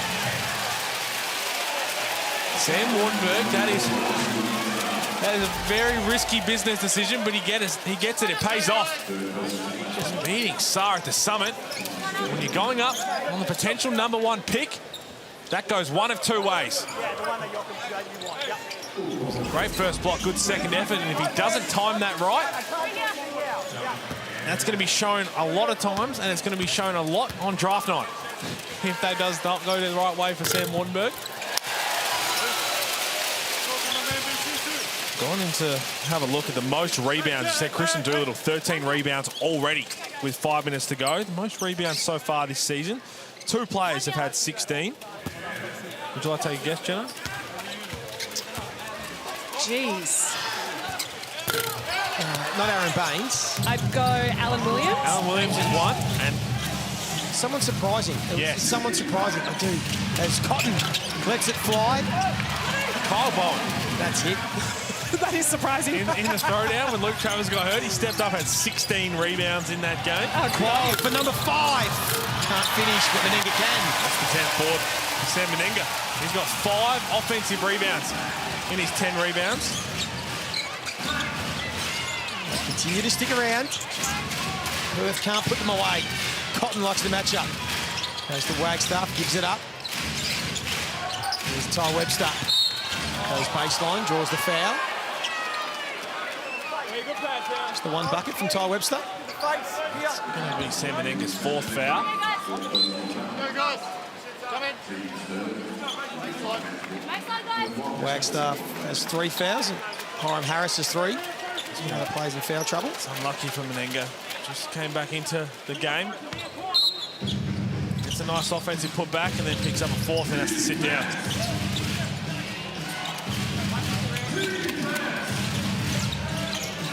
Here's Webster. Doolittle looking for another double-double. And he gets it. Just works himself to his spot. And he's now got 10 points to go with those 13 boards. There's Christian Doolittle on the defensive end. So this is what you have to watch. This is what offense has to do. Watch ball qual up the top with Bryce Cotton. Never comes to play help defense, right? So it's 4-on-4. Everybody else has to just figure out, okay, where can we score?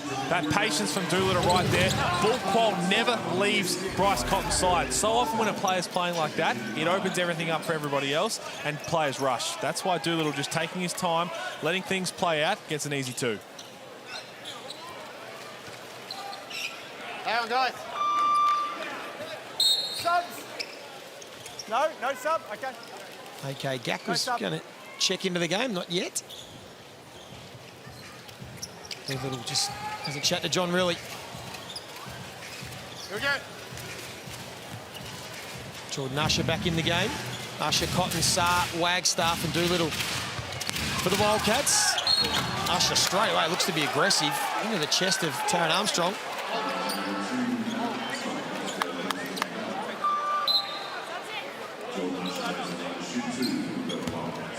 Derek Rucker. And the other night against Melbourne, Perth played a very good game. They really controlled the tempo. They probably feel like they should have won that game. In fact, I know they feel that way. But tonight we're seeing a very strong repeat performance of disciplined basketball, moving the ball offensively, and just being really solid defensively. And I think, you know, when you look at this team, they have something that can go against Melbourne United. And I think there are only 2 teams that can do it, the other being Tasmania. So when you look at the upside of this Perth thing, this ability to control tempo and play this style is gonna be very beneficial for them in a playoff situation. Spot on, Ruck. Again, we eagerly await the update on Will Magnay. Really hope it's not as bad as we're hearing. It's been terrific against Pat Miller. There's Alex Saar coming across. The length you were speaking about. Hopefully it's not as bad as I'm certainly hearing and what it looked like for Will Magnay, because if he can't go That changes things, I think, for who can contend. Here's Cotton. He liked that one. He's pumped. He gets his first points of the second half. He's still got plenty of spring in those legs. And he gets it back to a 14-point equal game high lead. Well, I'll tell you what, finally broke the shackles, didn't have Bull Qual on him. Shout out Mary Mary. And knocked it down. Like that one, Joe. So snooze time out. Oh, I did like it. From Adam Ford, there's Christian Doolittle. We've spoken a lot about him tonight, Pete. And earlier this year, he's spoken in a podcast about his winning DNA mentality that he has.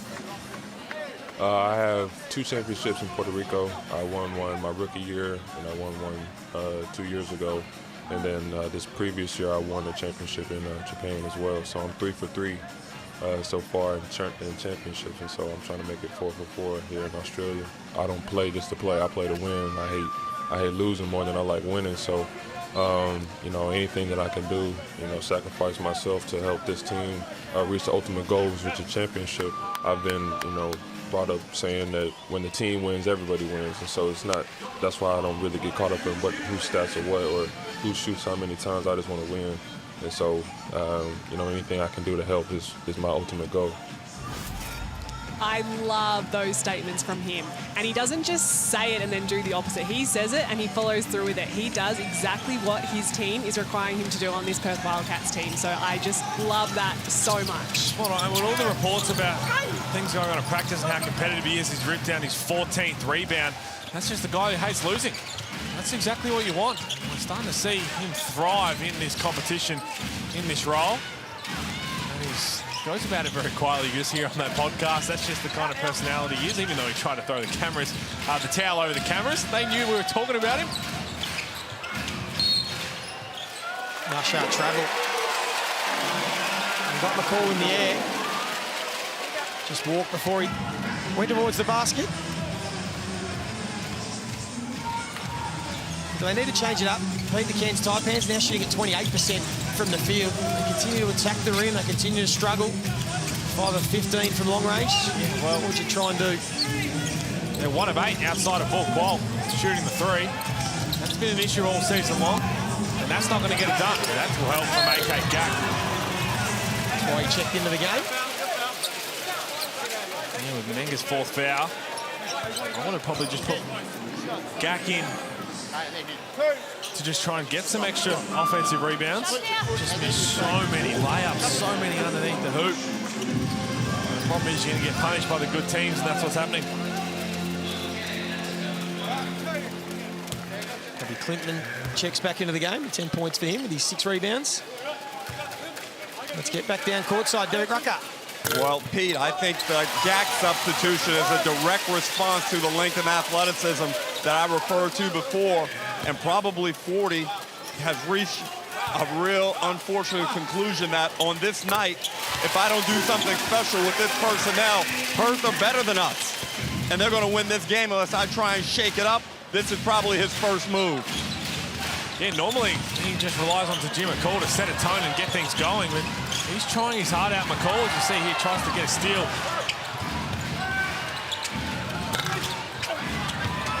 McCall once again, but they need other people to come along for the ride. Well, it's not their effort, is it? The Taipans, just their execution at the moment. And maybe the youngster can get them going. Clinton. I'm okay with Bobby Clinton trying to get a little more aggressive as well. They need points. Everyone's struggling to shoot the ball. Now Doolittle shows his range. Doing it all tonight, Christian Doolittle. 13 points, 14 rebounds. Always feels good, Jenna, when you hype up somebody early on and they come out there and they do their thing. Yeah, because when you came out and said criminally underrated, I thought you were being, I don't know, just chucking some outlandish statements out there, but he has been terrific tonight, so I'll stand by your statement. Well, he doesn't always earlier. do this, to be fair. That's why he's the professor, Jenna. Good response at the other end from Clinton again.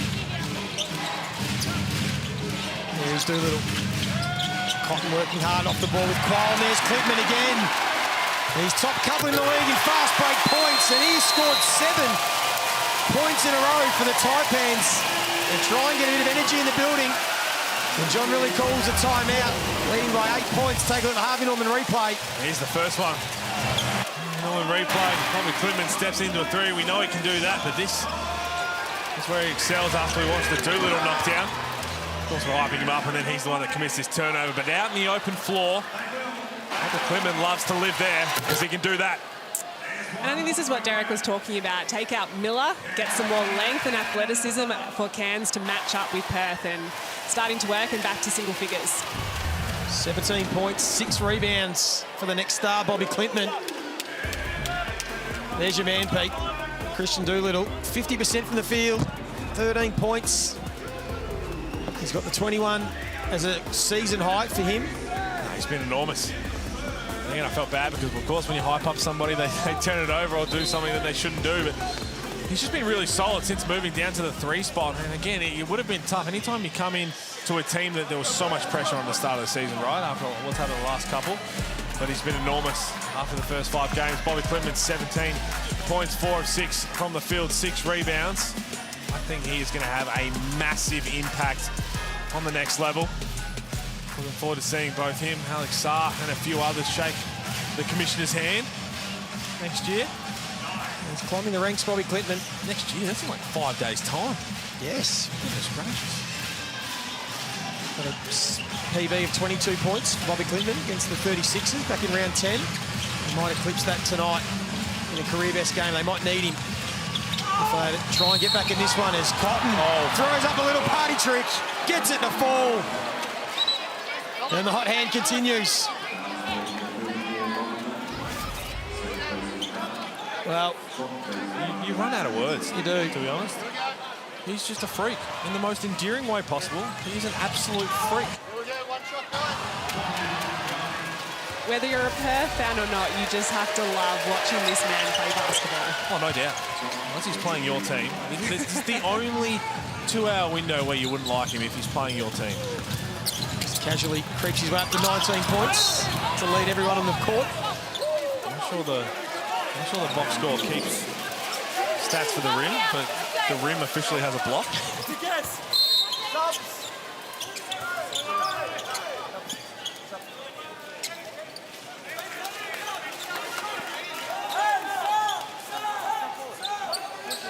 Just the 4 turnovers tonight for the Cairns Taipans, so they've looked after the ball. They've had plenty of shots. They ranked 10th in the league for field goal attempts.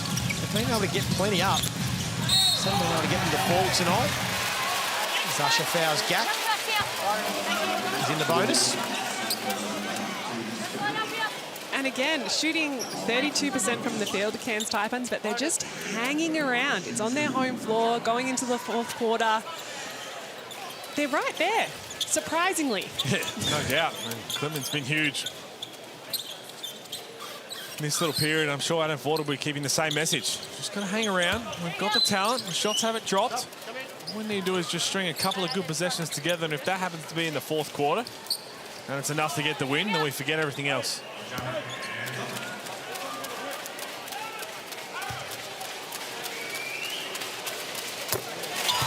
I like this move to bring Gak in.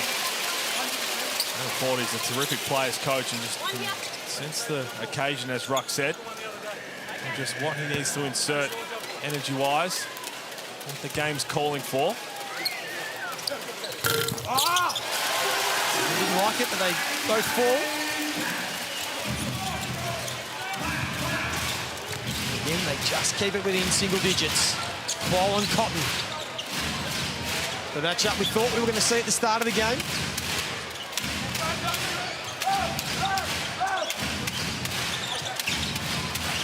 And now McCall feeling good about himself, Bryce.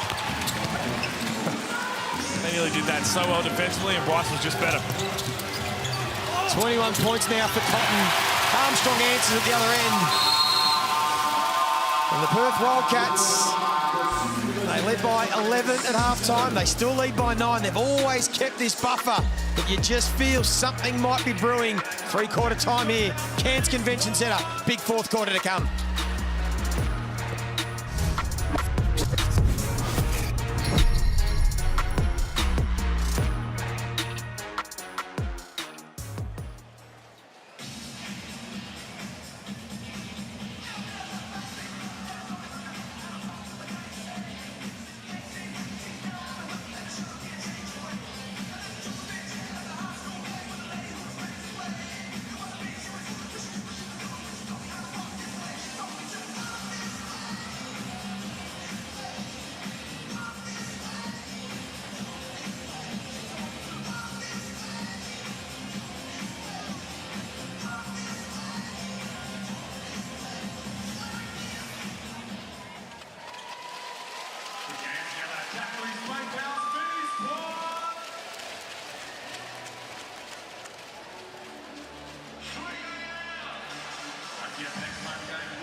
Three-quarter time, Boxing Day at the Snake Pit, and the Perth Wildcats looking to continue their winning form. They had the loss against Melbourne, but they are in control. They've led by 9 at quarter time, 11 at half time. They lead by 9 here at three-quarter time. They've always been able to keep the Cairns Taipans at arm's length. And we'll see what the fourth quarter has in store for us. As Miller draws the foul, as he so often does, couldn't finish, gets the foul. It's the bunnies. And the springs on Taron Armstrong, though. A little putback done that won't count. Doesn't matter, though. They've got elite photographers in the NBL. They get a nice pic of that underneath. Just wait a couple of weeks, all of a sudden that one goes up, Jenna, and no one remembers that it didn't count. Everyone's thinking, when do you get a putback done? They've got a run in them, no doubt, Taipans, in this fourth quarter. They've shot too poorly from close range not to have a run where they just knock down a few shots in a row and get this within, if not leading, tied up. So Perth just need to weather that storm because they've been the better team. The rebounding's been crucial tonight. Perth up +10. And they've won the rebound count this year, Perth. They're 5-1. They don't win it often. It's a big factor for them.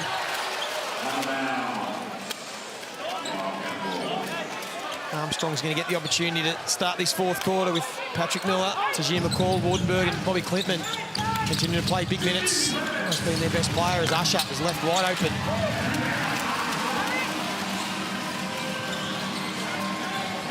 They started with a 5-zip run in the third quarter to get it back within 6 points, but pretty quickly Perth were able to weather that mini run, get it back to double digits. Miller might be the man. Had the 6th assist in the fourth quarter in that win over South East Melbourne, not on that occasion. And it's a turnover. And Usher pushes the pace, draws the foul. Thought he made a mistake there, Usher. 1 on 3. Did all the good work to get the steal. I would have just potentially slowed it down, but it did well enough to draw the foul. And it was an easy call in the end. Right in front of our man down there courtside, Derek Rucker. You're taking a listen in at three-quarter time. Yeah, and I just wanted to talk about the next star of Watts. Right now, we got both guys playing exceptionally well. Klintman has 17 points on only 6 shots. Anytime you're approaching 3 points per shot attempted, you are in extremely elite territory. And on the other side, Saar, very solid in 15 minutes. He's got 11 points, 7 rebounds, and 3 assists. Outstanding contribution in a very big game. You going to take a pick for us, Ruff? I got to ask the same question. You got who's the better of the two? Well, who you been more impressed with? Ruff? Well, right there, let's go with Bobby. Bobby busts a corner 3. He's the man. This generation loves anything that's hot right now. Bobby's the man.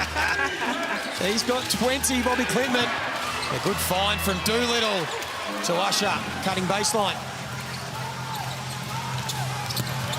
Miller looking for his best mate, McCall. It's a couple of turnovers for Miller to start this fourth quarter. And very quickly, almost, I was going to say they put the gap back in. Pinder missed. It has been unbelievably good next star matchup. Those numbers that Ruck just highlighted. This is why both of these young stars are going to be stars of the future. Both NBA ready, no doubt. They're just shining in NBL24. Here goes Klintman again. And that's going to be almost coughed up. They keep possession. He's got a PB of 22 points. Bobby Klintman, he's got 20. You feel he's going to beat that tonight. Saar's PB 17. He's on 11. A sloppy pass from Tajir McCall. So a couple of their senior players just been a little bit sloppy to start the fourth quarter. And they're going to give some points to the Wildcats. Time out here from Adam Ford. It'll be interesting to see how long he rides with Pat Miller for. He has not been on his game tonight. We spoke before the game about the matchup between Bryce and Miller. They're both having really great seasons, but it has not been Miller's night tonight. I don't think he will be staying on. Snooze timeout. They get within a couple of points. The Taipans and Perth steady the ship. They lead by 9.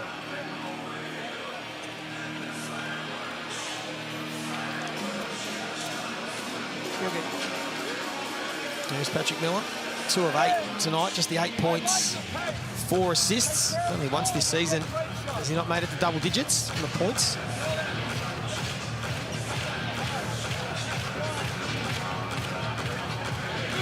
You just come right in like you did before. You got KP, you slip.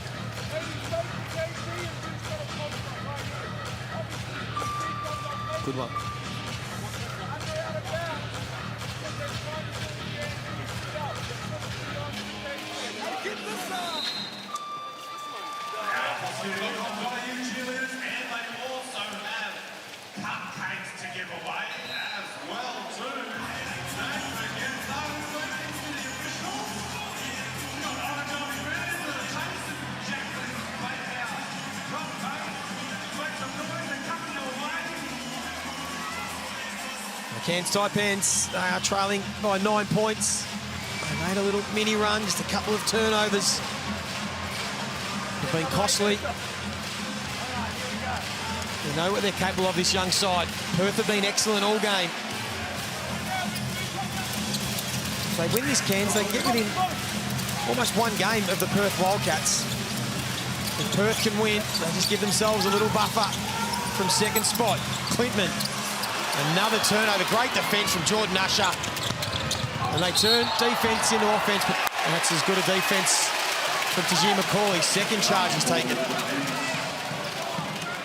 He's good at that, Tajir McCall. The Taipans had 4 turnovers through 3 quarters, and they've already had 4 turnovers inside 3 minutes. That's what Jordan Usher, sometimes he can get a little out of control. Got lucky in the possession before.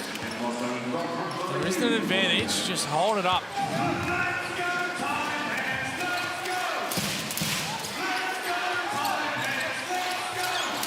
Good crowd in the house again at the Snake Pit. Enjoying their Taipans, and another turnover. This time from Clintman. And you'd think Cotton was going to make them pay, although Clintman was able to make amends. Got the block shot. Cotton banged up, as he always is. Just continues to get to his feet and get to work.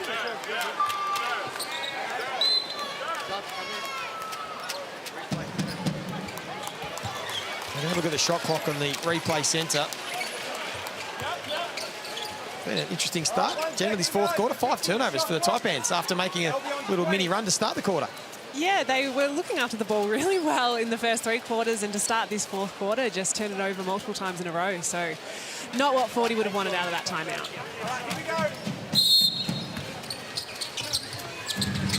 Shot clock back to 20 seconds. A chance for Wildcats to get through their set. Doolittle.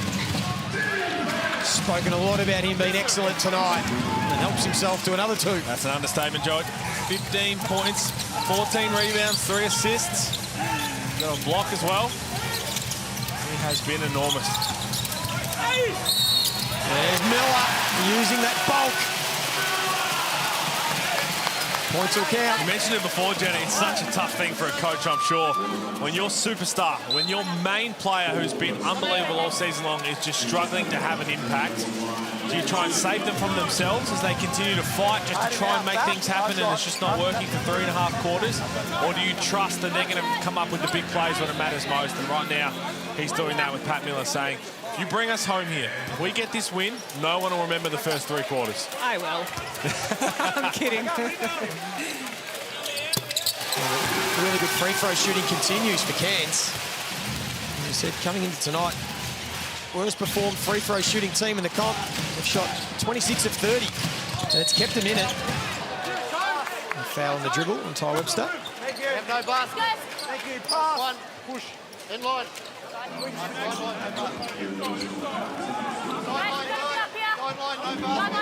Of course, we spoke about these 2 teams having to butter up again in a couple of days. Perth will head to Adelaide, take on the 36ers on Thursday night. We'll be doing that one, Pete. Tough place for them to play. And then Adelaide. Yeah. Cairns head down to Sydney Friday night, take on the Kings. As Cotton can't get that to fall. Just continue to leave the door slightly ajar, and the call might just walk through it. Back to 6 points. Great screen from Bulkwell. Sensing the moment, stopped on the dime, freed up his point guard. At the other end, Usher, the quick response. He's cut well baseline a few times tonight, Jordan Usher. Back to 8. There is Miller. We just spoke about this. Pete, does he find his form in the fourth quarter? Wardenberg. We go to the free throw line. Okay, wasn't foul. Line up here. Up 2. Just the 4 points for Sam Wardenberg. Hasn't made a field goal tonight, all from the free throw line. After Pete Hawley said most at stake on Sam Wardenberg coming into the game. I just wanted to see him continue that consistent game that he's been putting together the last couple of games, and he hasn't been that tonight so far. Yet to make a field goal, but he's 5 of 5 at the stripe, which unfortunately means that this one is coming off. That's how that works, isn't it?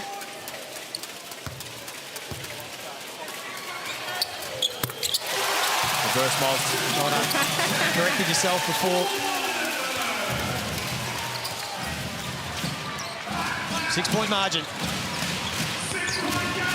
5 scorers in double digits for the Wildcats. Cotton leads away with 21. Ball's in his hands. And there he's drawing the foul. Does that so well, Bryce Cotton, where he's almost automatic from the free throw line. Yeah, you can't curse Bryce Cotton on the line, Joe. You can say whatever state you wanted right now. This man's going to knock these two down. That's what greatness does. It's also interesting to see McCall's going to get the last couple of minutes here guarding Bryce Cotton. Paul's done really well just to not let him catch it. Make someone else try and beat you. And McCall, who only Alan Williams fouls more often than Tajir McCall. He's got the 3 fouls. Pat Miller's got 3. Menenga, I should say, has the 4. Bobby Clinton has 3. Jordan Usher has 4 fouls for the Wildcats. Ty Webster has a couple as well. As they just hover still around this lead as Menenga, we know he's got the range, gets them back within 5. They're just hanging around. And for someone who's been in foul trouble, 9 points, 10 rebounds for Sam Meninga. It's impressive. Just 16 minutes too.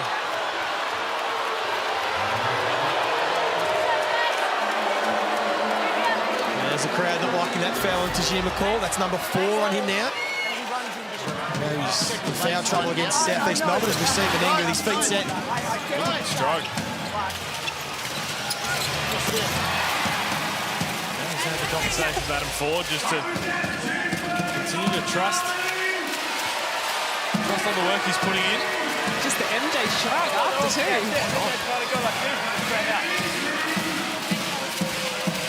His first career double-double, Sam Menenga, if he can get it. Adam Ford not happy as we take a look at this foul on Tajir McCall. And it's a foul. I think what Adam Ford and the rest of the crowd were thinking is that he might have been a little added to it, but again, McCall. You can't run through the person with the ball like that. That's a foul. Can't clean somebody up. 15 points, 4 rebounds, 3 assists, 3 steals for Tajir McCall. As we said, he's worked his backside off, but 6 of 17 from the field. Here's Miller looking to set up the offense. Qual, who was hot early, this time plays facilitator, good ball movement, good defense from the Wildcats. Well done by McCall. Continues to get to the bucket, and then Bull Qual gives away an unnecessary foul on Bryce Cotton. And that's going to be an easy 2 points for Cotton at the free throw line. Puts his hand up, he knows, Bull Qual. Just didn't need to do it. I was trying to set a tone and just smart play. Bryce Cotton knowing 100%. Bull Qual's not upset with the call, he's upset with himself, for sure. 7 from 7 from the stripe.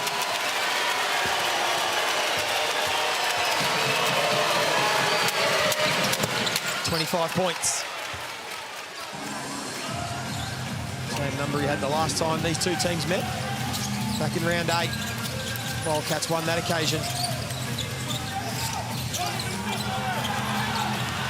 Miller able to get inside.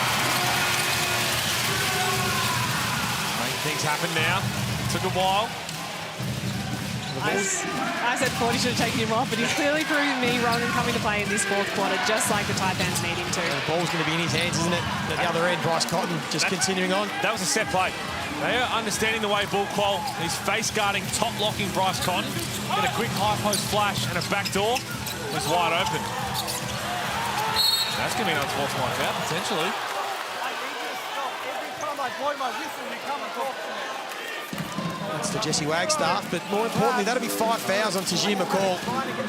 So it's a bonus 2 anyway, but normally these get looked at as potential upgrade. So have another look at it. Did you hear they're saying they're trying to grab the ball? I know, but every time I blow my whistle. To be honest, I'm shocked. I think that should be upgraded. Had they had a look at it, probably would have. You hear them saying they had a play on the ball, but you can see from that review, just grabbed the wrist of Bryce Cotton, not letting him get away. 2 points, not the same.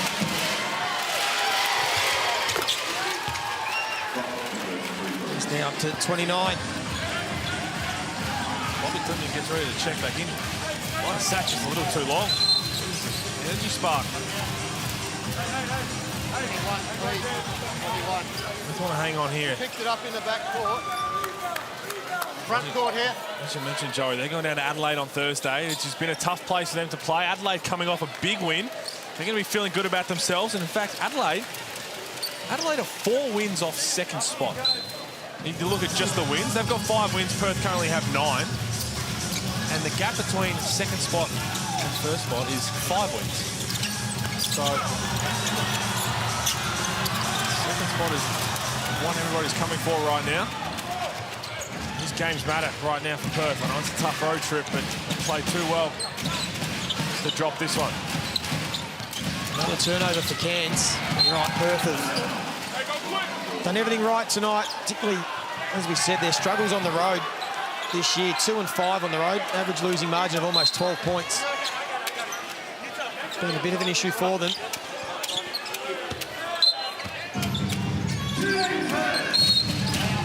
That'll be a foul on Doolittle. Just grabbed his arm. So they've lost their way a bit here, Cairns. Perth being nice and professional. Goal 34. Grab the arm. Doolittle will go to the strike.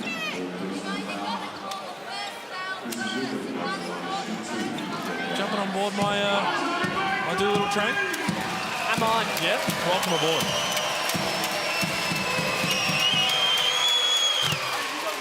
Yeah, it's been fantastic. 16 points now, 14 rebounds, 3 assists. But defensively, again, just being really, really solid.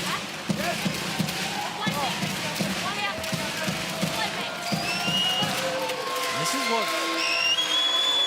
Perth are realising, I think, now is about that success of just complementing one of the greatest of all time in Bryce Cotton. This piece right now, Doolittle is doing a great job of that. The underpinner's getting better and better as the season rolls on. There's a strip from Doolittle on cue, and the turnover, the good and the bad. It's been impressive defence in this fourth quarter from Perth. Forced a number of turnovers. Yep, you're in the back court. You've got 24. Here you go.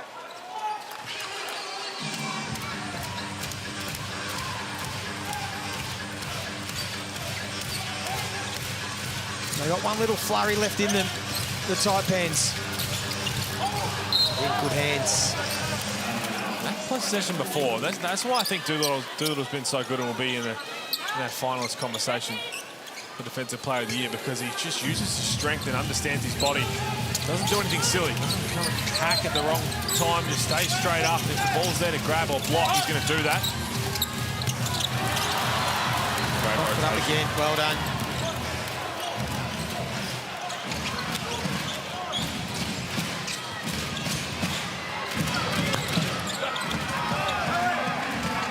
For the long 2.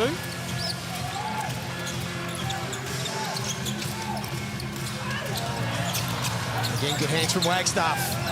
Qual, he's with the man early. Doolittle wants that rebound. 15, 17 and 15, just to crack into that 15 mark. 15 into some elite company. 14 is just a good game, to be honest. Let's say it like that. Klintman gets the turnover. They got the fast break. Wardenberg will step back and keep them within touch as we get down to Derek Rucker. Big and much needed three ball from Wardenberg to get this thing down to 8. But Jenna and Pete, we've seen this type of performance from the Wildcats for years now. They come in when you think they're a little bit wounded, and they just deliver a really professional, well-executed game plan. And now, can they hold on these final 3 minutes? Because this would be a major victory heading into Adelaide. 97 points with just under 3 minutes to go is huge in opponent territory, especially with how much time they've spent on the road. So they'll be very happy with that. And again, this whole road trip is not about how they play, right? It's just about getting these wins. And this man, Jenna, at the other end, he's tried his heart out. 20 points for Bobby Klintman. He's shot 3 of 4 from long range, 7 rebounds. This is why he's going to be probably a first-round pick in the NBA draft. Yeah, he's given it to us tonight.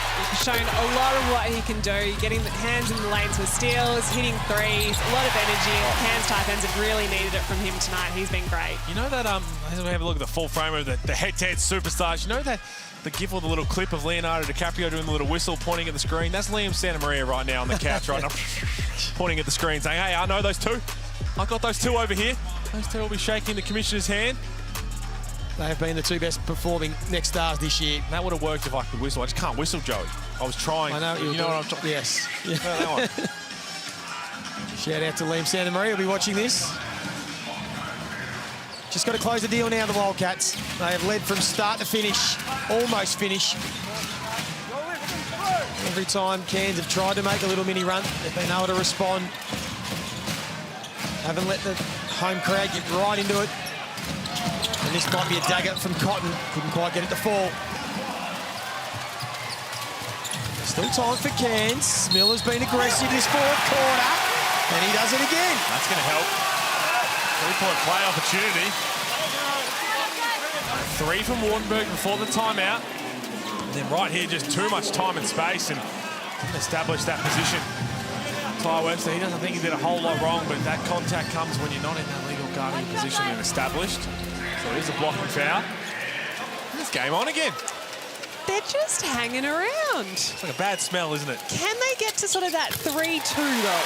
Well, I think that's the only thing that stopped Perth starting to tighten up on the end, because Perth still feel like they're in full control, because they've been in full control this entire match.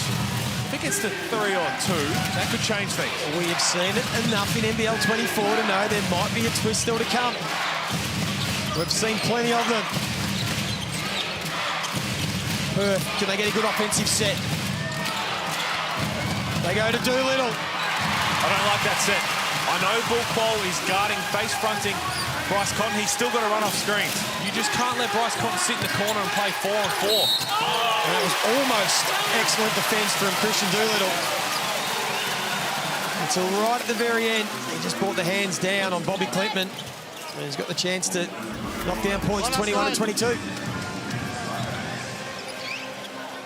Go, Ty. Let's go. If anything, it looked like the initial foul was on, that could have been called, was that left forearm on the initial drive, but after that, was pretty well defended. Well, either way, here we go. We might get our answer. Knocks this one down, it'll be a 3-point game. Just a 1 timeout left from John Riley too. I think he's thinking that potentially he might need that down the stretch. Didn't want to go for the challenge. And there's your 3-point margin, Jenna. Equal career high. 22 points for Bobby Klintman. He's been the man. This guy is always the man. Although he turns it over. And the Taipans are off and running. Armstrong gets it to go, and it's 1 point. Oh, my word. They have just slowly pegged it back, and here we go. They have not played well all game. It's back to 1 point. Well, the Wildcats get it in the hands of their man. They will, and Wardenberg picks up a foul. And again, you can can see what they're trying to do right now. Bryce Cotton's going to get the ball because he realises he has to bring it up, otherwise he's not getting it. Because the way that Paul's guarding him, but I don't think that's the case. I think you can still have Ty Webster or someone initiate the offense and just run multiple screens until you get Bryce Cotton the ball and let him go to work.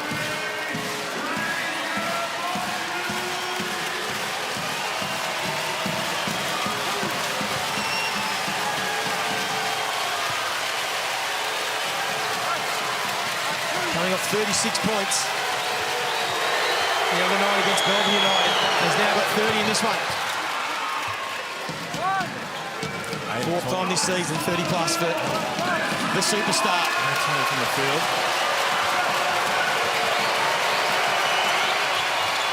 Cool as a cucumber. There's some free throws, isn't it? Goodness me. 12 and strike.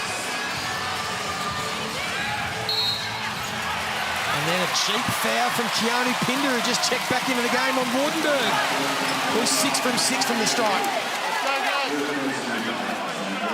Just stops the clock as well. That's the last thing the Wildcats needed. Here we go, Ty. Let's go. Let's look to later. Might come down to free throws. Always does. Just the one field goal from Wardenberg, but as we said, perfect from the strike. Oh, Joe. I said it after he shot it. Yeah, there's still one more to go.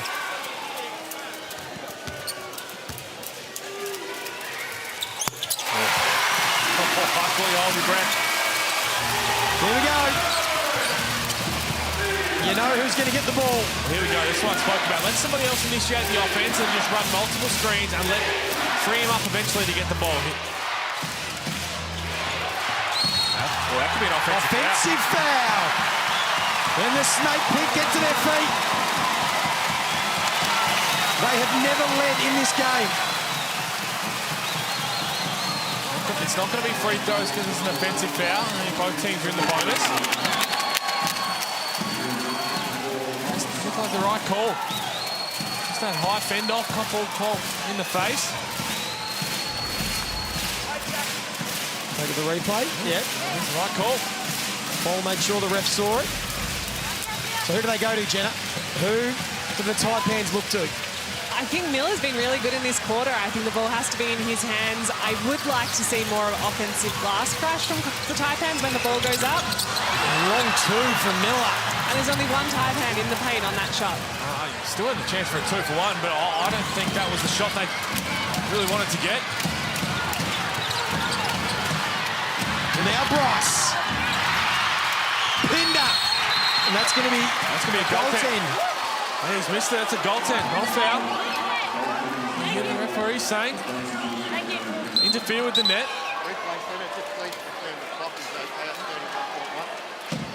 Oh, that hurts because he blew that. Didn't have to do it. Oh, boy. I love this.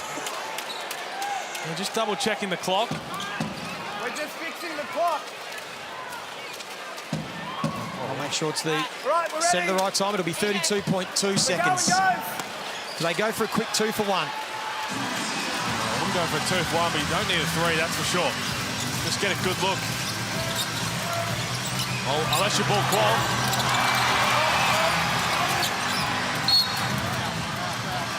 And a foul and Pinder. And Qual's frustrated, not even close. John, Valley got 21. Hit. He fell over. Here we go, guys. I'm not sure if John really is trying to say that there should be a flop on him on ball qual. The last two possessions from Cairns, they've played so well to get this back in the fourth quarter, but that contested mid-range pull-up from Pat Miller without the ball going through hands, when he's had so much success getting downhill, I question that. They didn't need a 3. Put the heat on the Wildcats to continue to make free throws and just extend this game with a quick good look from 2. There's still time. Pinder 14 points. A few more booms than there was earlier in the game, Jenna. Definitely at this point in the game.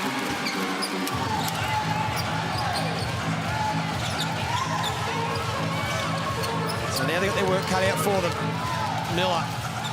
You'd think he's going to get downhill this time. He does. And again, he draws the foul.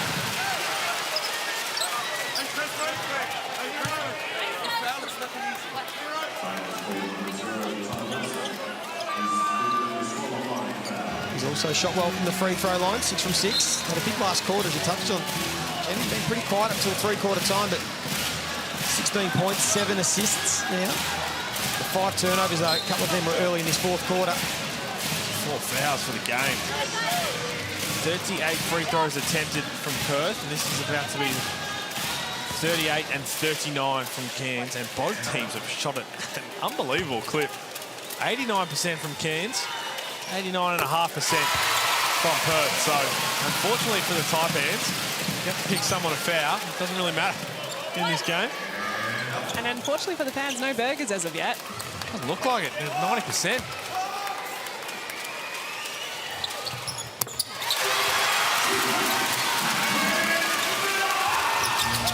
Oh, wow. And Bryce Cotton has made the most uncharacteristic turnover. Oh, my word. Now, I told you there was still a twist. It's now within a point. And Bryce Cotton will go to the free throw line to make amends. Boy. Well, they had the game in their laps, didn't they? They just had to knock down a couple more free throws. They got the ball to their superstar, who's automatic from the stripe. I don't know if it was completely Bryce Cotton's fault. That may have been a little bit of a Yorker. That may have been a bit of a Yorker from Christian Doolittle. It was a bit awkward. I'm going to put a little bit of extra time on the clock. There's a perfect 12 of 12 from the stripe. Bryce. 31 points. Both coaches have left timeouts on the board as well. So there's a timeout here for 40 to advance the ball. And absolutely draw something up to try and tie this game. Knocks down both. There it is. And then Ford will call a timeout. 3 points the difference. They have led from wire to wire, the Perth Wildcats. They have been in control for 95% of this game. They just need to close the deal now. Bobby Clintman has been the leading scorer. 24 points, a career high for him. He's 3 of 4 from long range. Only 2 players have hit multiple threes. Do they go to Clintman or Qual? Either or, to be honest. I mean, Wardenberg's hit a 3 as well. You just got to get a good open look. What a game, though. What a game. Bryce Cotton, 33 points. Doolittle, 17 points. He's got 16 rebounds. Most of any player in the 40-minute era for the Wildcats. Angus Brandt back in 2018 had 20 boards. That was against me. I put back there. There was a lot of boards flying around. Surely it's not back-to-back OT games for the Wildcats. Oh, Jenna. They did lead by 4 with 30 seconds to go, the Wildcats. We talk about commentators cursing the free throw line. The overtime commentary curse is real. So, yeah, pencil this one in. Whoever shoots it. So the Wildcats will send out their best defenders. Doolittle, Jordan Usher, Keanu Pinder. At the moment, it'll be Wagstaff and Cotton. They're probably going to switch everything. Just try and switch everything, stay in front, and whatever you do, do not foul. The Taipans will have Miller, Armstrong, Wardenberg, Clintman and Qual. Be super disciplined to stay straight up and just contest it. Alex Sarr, look at the length on the ball. Sarr checks in. Do they go for the 3 or a quick 2? Oh, they're taking their time. They've tried to run the play. It's going to be Wardenberg. He couldn't get it to go. The Wildcats are going to hang on. And they avenge the heartbreaking loss with a strong performance away from home. They couldn't put the Taipans to bed until the very last second. But they were the better team all night. And they get the win. You just never know what you're going to see in NBL24. It always has twists. And this man, he's our Foot Locker player of the game, Pete. Your man, Christian Doolittle. Yeah, 17 and 16. 16 boards. I thought he was enormous on the defensive end. Bryce Cotton well and truly could have been in the conversation for this as well with 33 points. But I thought defensively, Doolittle was enormous in helping them get this lead. And Up until basically, I would say, the last 5 minutes of the game, they looked comfortably the better team. And then, as we always kept saying, Jenna, as soon as Cairns were eventually going to hit shots, we thought a game could come of it, and that's what we got. Yeah, the Perth Wildcats were the better team for that entire match. Cairns definitely made it interesting on their home court, but congratulations to Perth. A great win on the road, because it is a tough road trip that they're on. Absolutely, Jenna. They cement themselves in second spot. Ty Webster's happy. The whole team are happy. The Cairns Taipans couldn't get over the line. Bryce Cotton led from the front. We'll be back straight after this to wrap it all up.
Well, the Perth Wildcats, they led from start to finish on the road, and it was off the back of this man, Christian Doolittle, playing the game of his life for the Perth Wildcats. He was dominant. Bryce Cotton was in support. Keanu Pinder had some moments, but he was our footlocker player of the game. Christian Doolittle, Pete Hooley, we spoke about him at the start of the game. He was sensational. Yeah, I'm starting to call him the glue guy, to be honest. I think he's the guy who's holding this team together, because he does all the little things. He's never flashy. I mean, 16 rebounds is going to look flashy, but just does the dirty work. Really good defensively, and I think he's starting to come out of his shell a little bit as well. I'm enjoying watching him hoop, but big win for the Wildcats. Take a look at the numbers there, Jenna. And as we said, really Perth are in control from start to finish. They had a little fright at the end of the game, but they well and truly deserved this win on the road. Yeah, and I think learning from the other night, they really closed out that game. It was an overtime loss against Melbourne, so to come on to Perth, win this game is great for them. Well, we take a look at what that means for the Mitsubishi Motors ladder. And it just means the Perth Wildcats get that little bit of a buffer in second spot, Pete. If they'd have lost that, they would have dropped right into that muck. Now they just have a little bit of separation. Oh, we always talk about trying to get to sixth spot, how important that is to make sure you're in the play-in tournament. But trust me, getting to the second spot is nearly more important. You want to avoid the play-in tournament altogether. You don't want to have one poor game and exit the finals. Perth are gunning for that second spot behind Melbourne United. Well, this Hungry Jacks NBL 24, it's been wild. There have been results going on everywhere. There was upsets on Christmas night. There was almost an upset tonight, but Perth Wildcats get the win, and the basketball continues tomorrow. The Brisbane Bullets, they'll be looking to bounce back against the New Zealand Breakers, who might be a team to watch towards the back end of this season. But we continue on. It's been a wonderful few days of basketball. Thank you to Jen O'Hay. Thank you to Pete Hawley. Thank you to everyone behind the scenes. Hope you enjoyed your Boxing Day basketball, and stay with us. It'll continue tomorrow.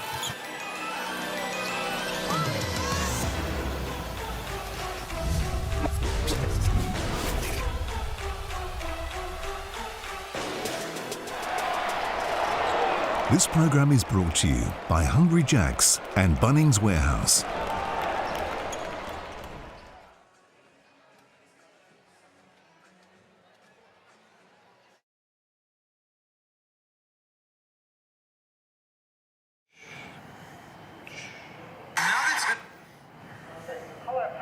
Hello. This is the left channel. Benny Byers' birthday. Benny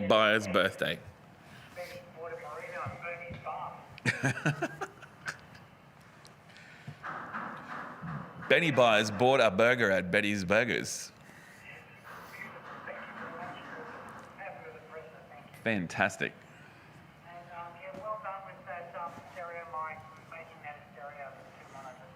We like little Cub Scouts from a long time ago, just solving problems.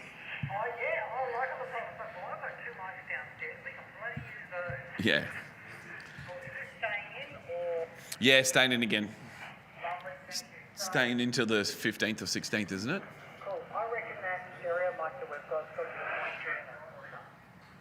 You reckon? Yeah. Should we send it away with the boys tonight to be repaired? Yep. Yeah.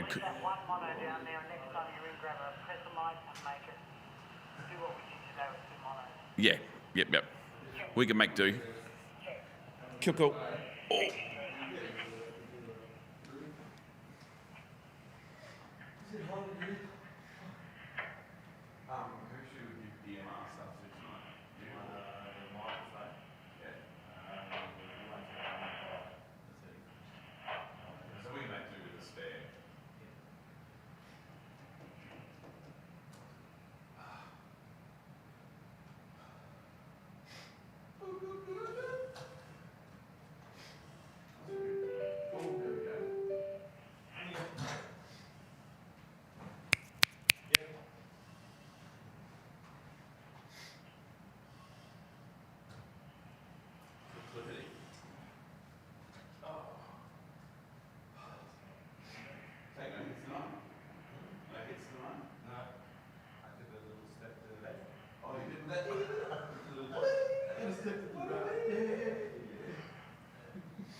Test 1, 2, 3, 4.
Yeah, that's the other thing.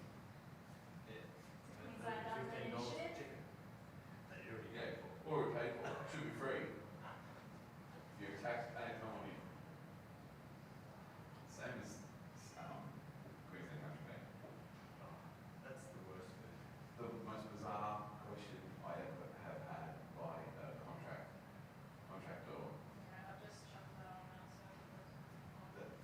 To negotiate next year, they're like, you'll also charge next year. It's not my saying, we'll go back to you increase your rates.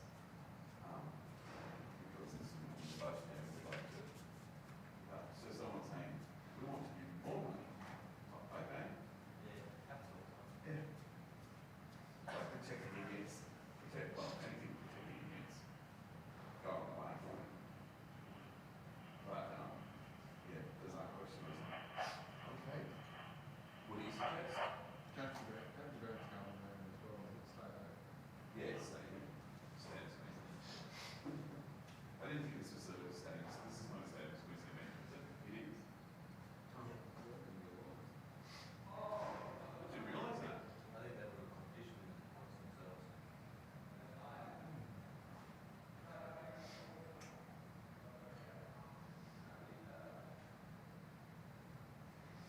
Because they have a lot of venues, like the Sleeman Centre and all that jazz.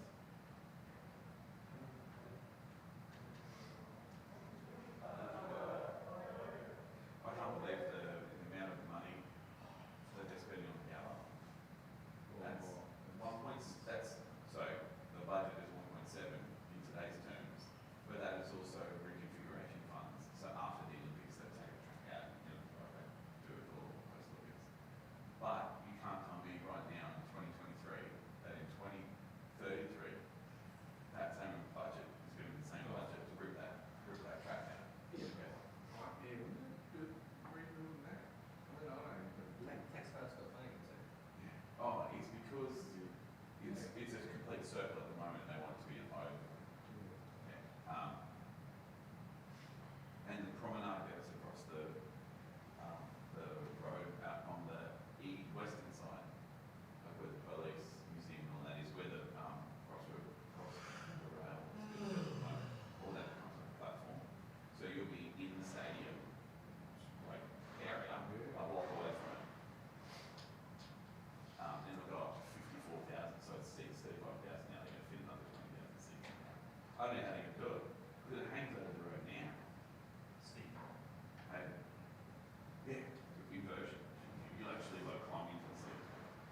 Oh, look, coming on the road, getting a win, that shows a lot of character in our team. And for me on the sideline, watching it was better than watching Nutcracker at Christmas, so I'm happy to move on. How do you feel about the old Boxing Day game on the East Coast? I think it's been a few years since you've had home games around this period of time. How do you feel that felt? Oh, look, at this time of the year, we're always going to travel because they have a tennis tournament in Perth. So kind of like Melbourne later on in the month of January, where they get removed from their facilities. The same thing happens in Perth with a lead-up tournament to the Australian Open. So this is normal. Now, the amount of games we have in a concise space, I don't know about that, but we're always on the road this time of year. Does that bring the players closer together when you spend, I guess, a big portion of that holiday period together? Yeah, we're very lucky to be able to bring the families to Melbourne. So that was good. So, you know, partners, wives, kids got to spend that special day with their loved ones. And then we get to come to Cairns and now go to Adelaide and continue this Leyland Brothers excursion. Felt like the boys had a point to prove when they did the tour tonight. Be happy, I guess, with the way that they responded after that overtime loss. Oh, absolutely. Like, that was a tremendous game the other night. Disappointing for the way it ended for us, but for us to bounce back tonight and get a road win, anytime you get one of those in this league, that's a good thing. Christian had a massive night. Can you tell us about his contribution throughout, not just tonight, but through the season? And I guess it looks like from the outside that he's a key to that defensive setup. Yeah, and that, I guess that bamboozles me to some degree, where we talk about all these other players in the league, about Defensive Player of the Year candidates, and this guy just quietly goes about his business every night. I'm not an analytics guy, but we're moving in the right direction defensively, and he's a huge part of it. So it would be nice if people watched a little closer so they realize how much impact he has at that end of the floor. How do you feel about that? About Defensive Player of the Year? Defensive Player of the Year? I mean, I don't necessarily play for accolades, but I mean, I'll take anything that I can get. Being, I guess, overlooked in that conversation outside the four walls of the Wildcats, does that help you, I guess, just keep focused on the game and not worry about too much of that hype outside? Trust me, he doesn't worry about that. I'm trying to pump his tires up so he understands that his coach appreciates what he brings to this team. I guess my last one, Jazz, with so much of the build-up for this was about the next stars, Sarah and Bobby going head-to-head. What do you make of Alex's performance tonight and I guess his performance over the last few games? Yeah, look, Sar's been tremendous for us. Like tonight, he come in that first half, brought good energy. Like some of the other young guys that haven't played for quite some time, they come in and gave us a great spark in that first half. But I can't speak highly enough of Alex, let alone his basketball. You guys get to see that, but the way he conducts himself and the type of person he is. Cool. And we'll jump on Zoom to Craig. Yeah, John, can you talk about the resilience and the fitness of your group? Some blokes logged massive minutes the other night, and they backed up on the back of the flight again to log massive minutes again tonight. These are competitive dudes that feel that this group's got something special brewing, and we love to compete and get out there. So that's what I like about them, and the fact that they just love to compete. And you saw tonight, like KP come back in the last minute 6, I think it was, and had a great contribution to our success down the stretch of the game. So different guys show up, and then, you know, obviously Bryce was big for us, got the ball, got down to the foul line, knocked him in, and just kept us at a nice buffer. Your legs feeling, Christian? You had 41 in the other night, 41 minutes the other night, 36 tonight. How's the body feeling right now? Body feels great. I mean, you know, I expect, you know, to play heavy minutes every game, but, you know, that goes into the preparation that I put into my body to be able to produce every game. So, you know, just rest and recovery and then be ready to play next game. John, free throws are quite boring for a lot of people. You went 36 and 40 tonight, 19 and 22 against Melbourne. Like, you're getting the little things you need to do done.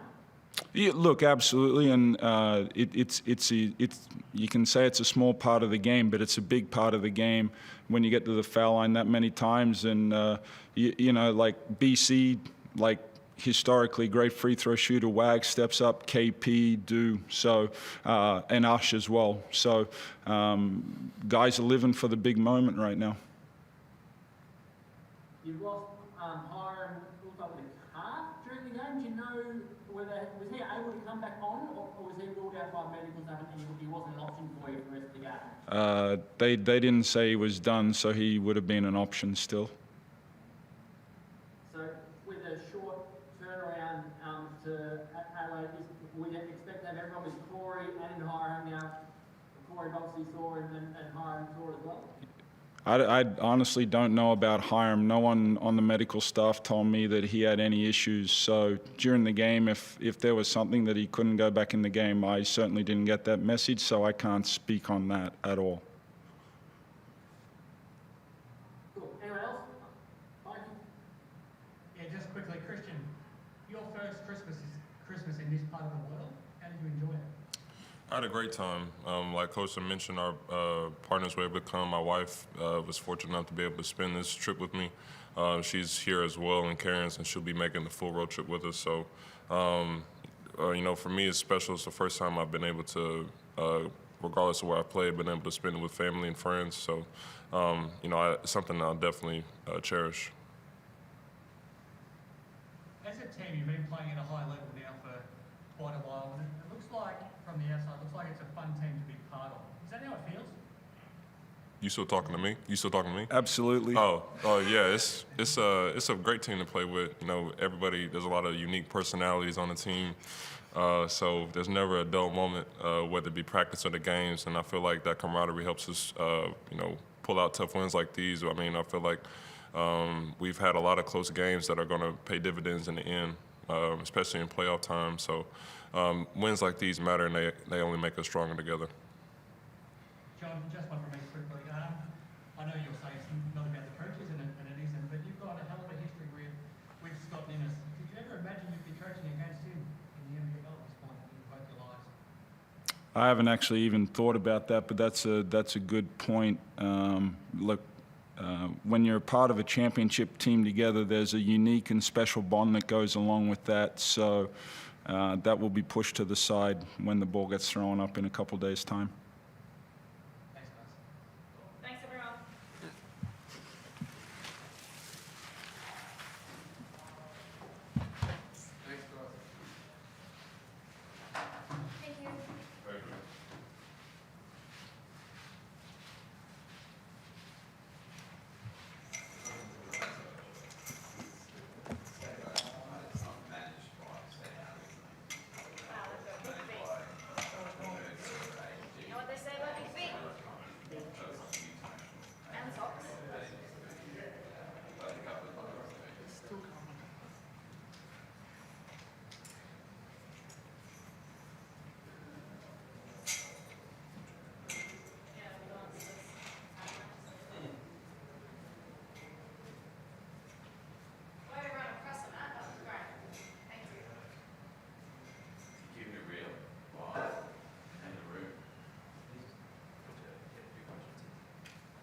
Not a good one.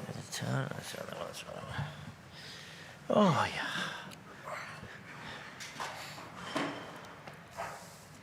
Start with questions in the room, and it's the match show today. 40 could fight back in the fourth, but what's your overall assessment of that performance?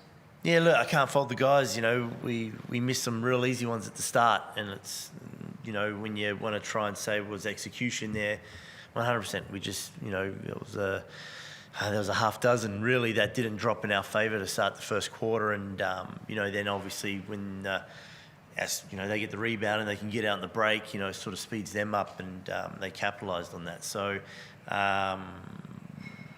was tough not getting that scoreboard pressure in the first quarter, but I thought we did a good job fighting back all the way right up to the end. And the broadcast team were talking about the decision to keep Pat Miller in pretty late. The shots weren't really dropping at times. He was losing the handle at times. Can you talk to, I guess, the decision to get the faith with him and ride him out as he proved he delivered in the end? Yeah, I mean, why wouldn't you? I think the moment I start taking advice from people in the stands, I'm going to find myself sitting next to them. So, yeah, all due respect, couldn't care less what they have to say about Pat playing out the entire fourth quarter. The men next year had a fair night. What you make of, I guess, Bobby's performance tonight and coming up clutch at some points, coming up with some big plays? Yeah, exactly that. Came up with some big plays at the right time. It was much needed, you know, and again, because it seemed like there were times where we had these stretches where, you know, we built a bit of momentum and then Perth were able to get it back out again in their favour, and we called a timeout and we'll try and come in and execute something, and, you know, Bobby was usually the one closing out that possession for us. So, yeah, you know, again, I think the box score shows it, and definitely in his favour. I feel like a bit of the build-up on this game was the Bobby and Saar exhibition, we'll say. Those two players being next stars and potential first-round picks.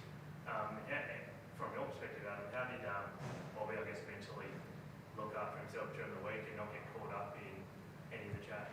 No, I think, again, I mean, I definitely don't want to speak for Bobby. That's probably more of an answer for him. But, you know, we really discussed it, I think, about a week or so after the FIBA break, you know, where we wanted our focus to lie. And, you know, Bobby's been exceptional. He's been fantastic professional since then. So, you know, this is not the, you know, Bobby versus Saar show. This is not the Miller versus Cotton show or anything along those lines. This was Taipans versus Wildcats. And, you know, that's how we prepared for it. And that's how we'll continue to go about it. Bobby, in that pre-game chat that they aired during the game, just your words, it felt like you and Alex have a lot of respect for each other. Yeah. Can you talk us through about coming up against a guy like him, and I guess tonight you proved that you...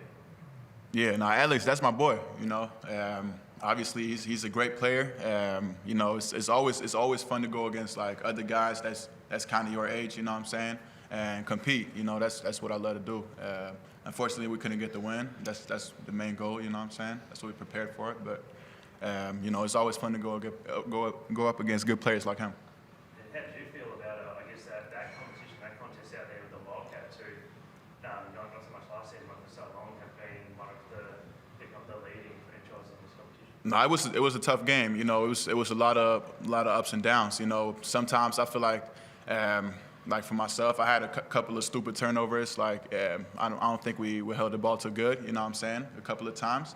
And they made us pay for it, and it's gonna happen. But I feel like we fought back. We didn't give up. We had hope the whole game, and that kind of showed a little bit. But you know, they got some. They made it free throws, and yeah, that was kind of it. And then 40, I guess last night, just with Josh Roberts, again, not getting any time. What does he have to do to play his way back into your rotation? I think it's more off the back that with Sam and Sam, you know, playing really well and riding their momentum, and we moved Bobby to play a little bit more of the forward position as well. So there's always minutes up for grabs, and it's really just, you know, staying the course, and when your number's called, bring it. Let's jump on Zoom to Chris.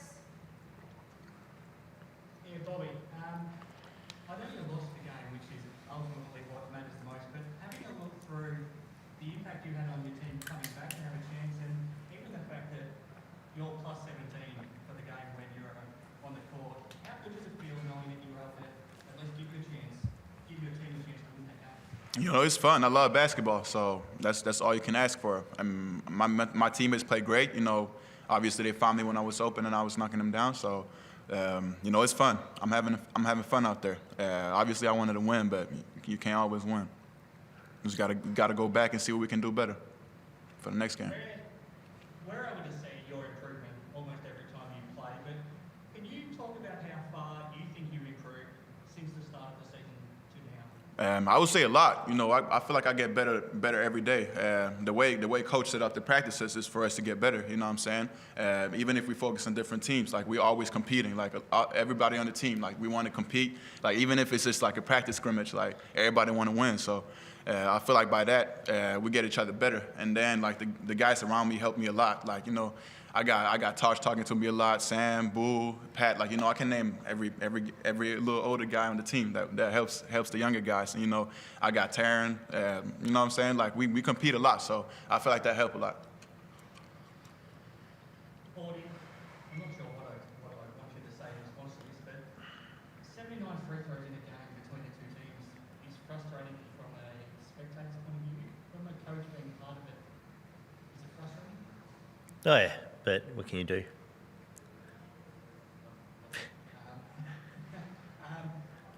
feels like your team's close. When you get yourselves a chance again tonight, do you feel like you're knocking on the door of it all coming together? Oh, for sure. And again, I just referenced the start. You know, we missed a lot of leaps, and you know, you don't want to fault the execution of the guys. You don't want to fault the look that or the shot that they took. You know, because any other day of the week, you know, those shots dropped. Just happened to be that they all happened to not drop in the first quarter. So you know, you make a few shots that go in our favour, and it's a different result. So stay the course, and when the dominoes fall, hopefully they fall in our favour. Yeah, so we'll do recovery and we'll lock into that in the coming days. Last one from me. How was your Christmas? Did you enjoy it with your family? Yeah, it was good. I enjoyed it. Did you enjoy it? Yeah. We enjoyed it. We was practicing too, so it was great. Thanks very much, guys. Awesome. Thank you. Appreciate you. Thank you. Appreciate it.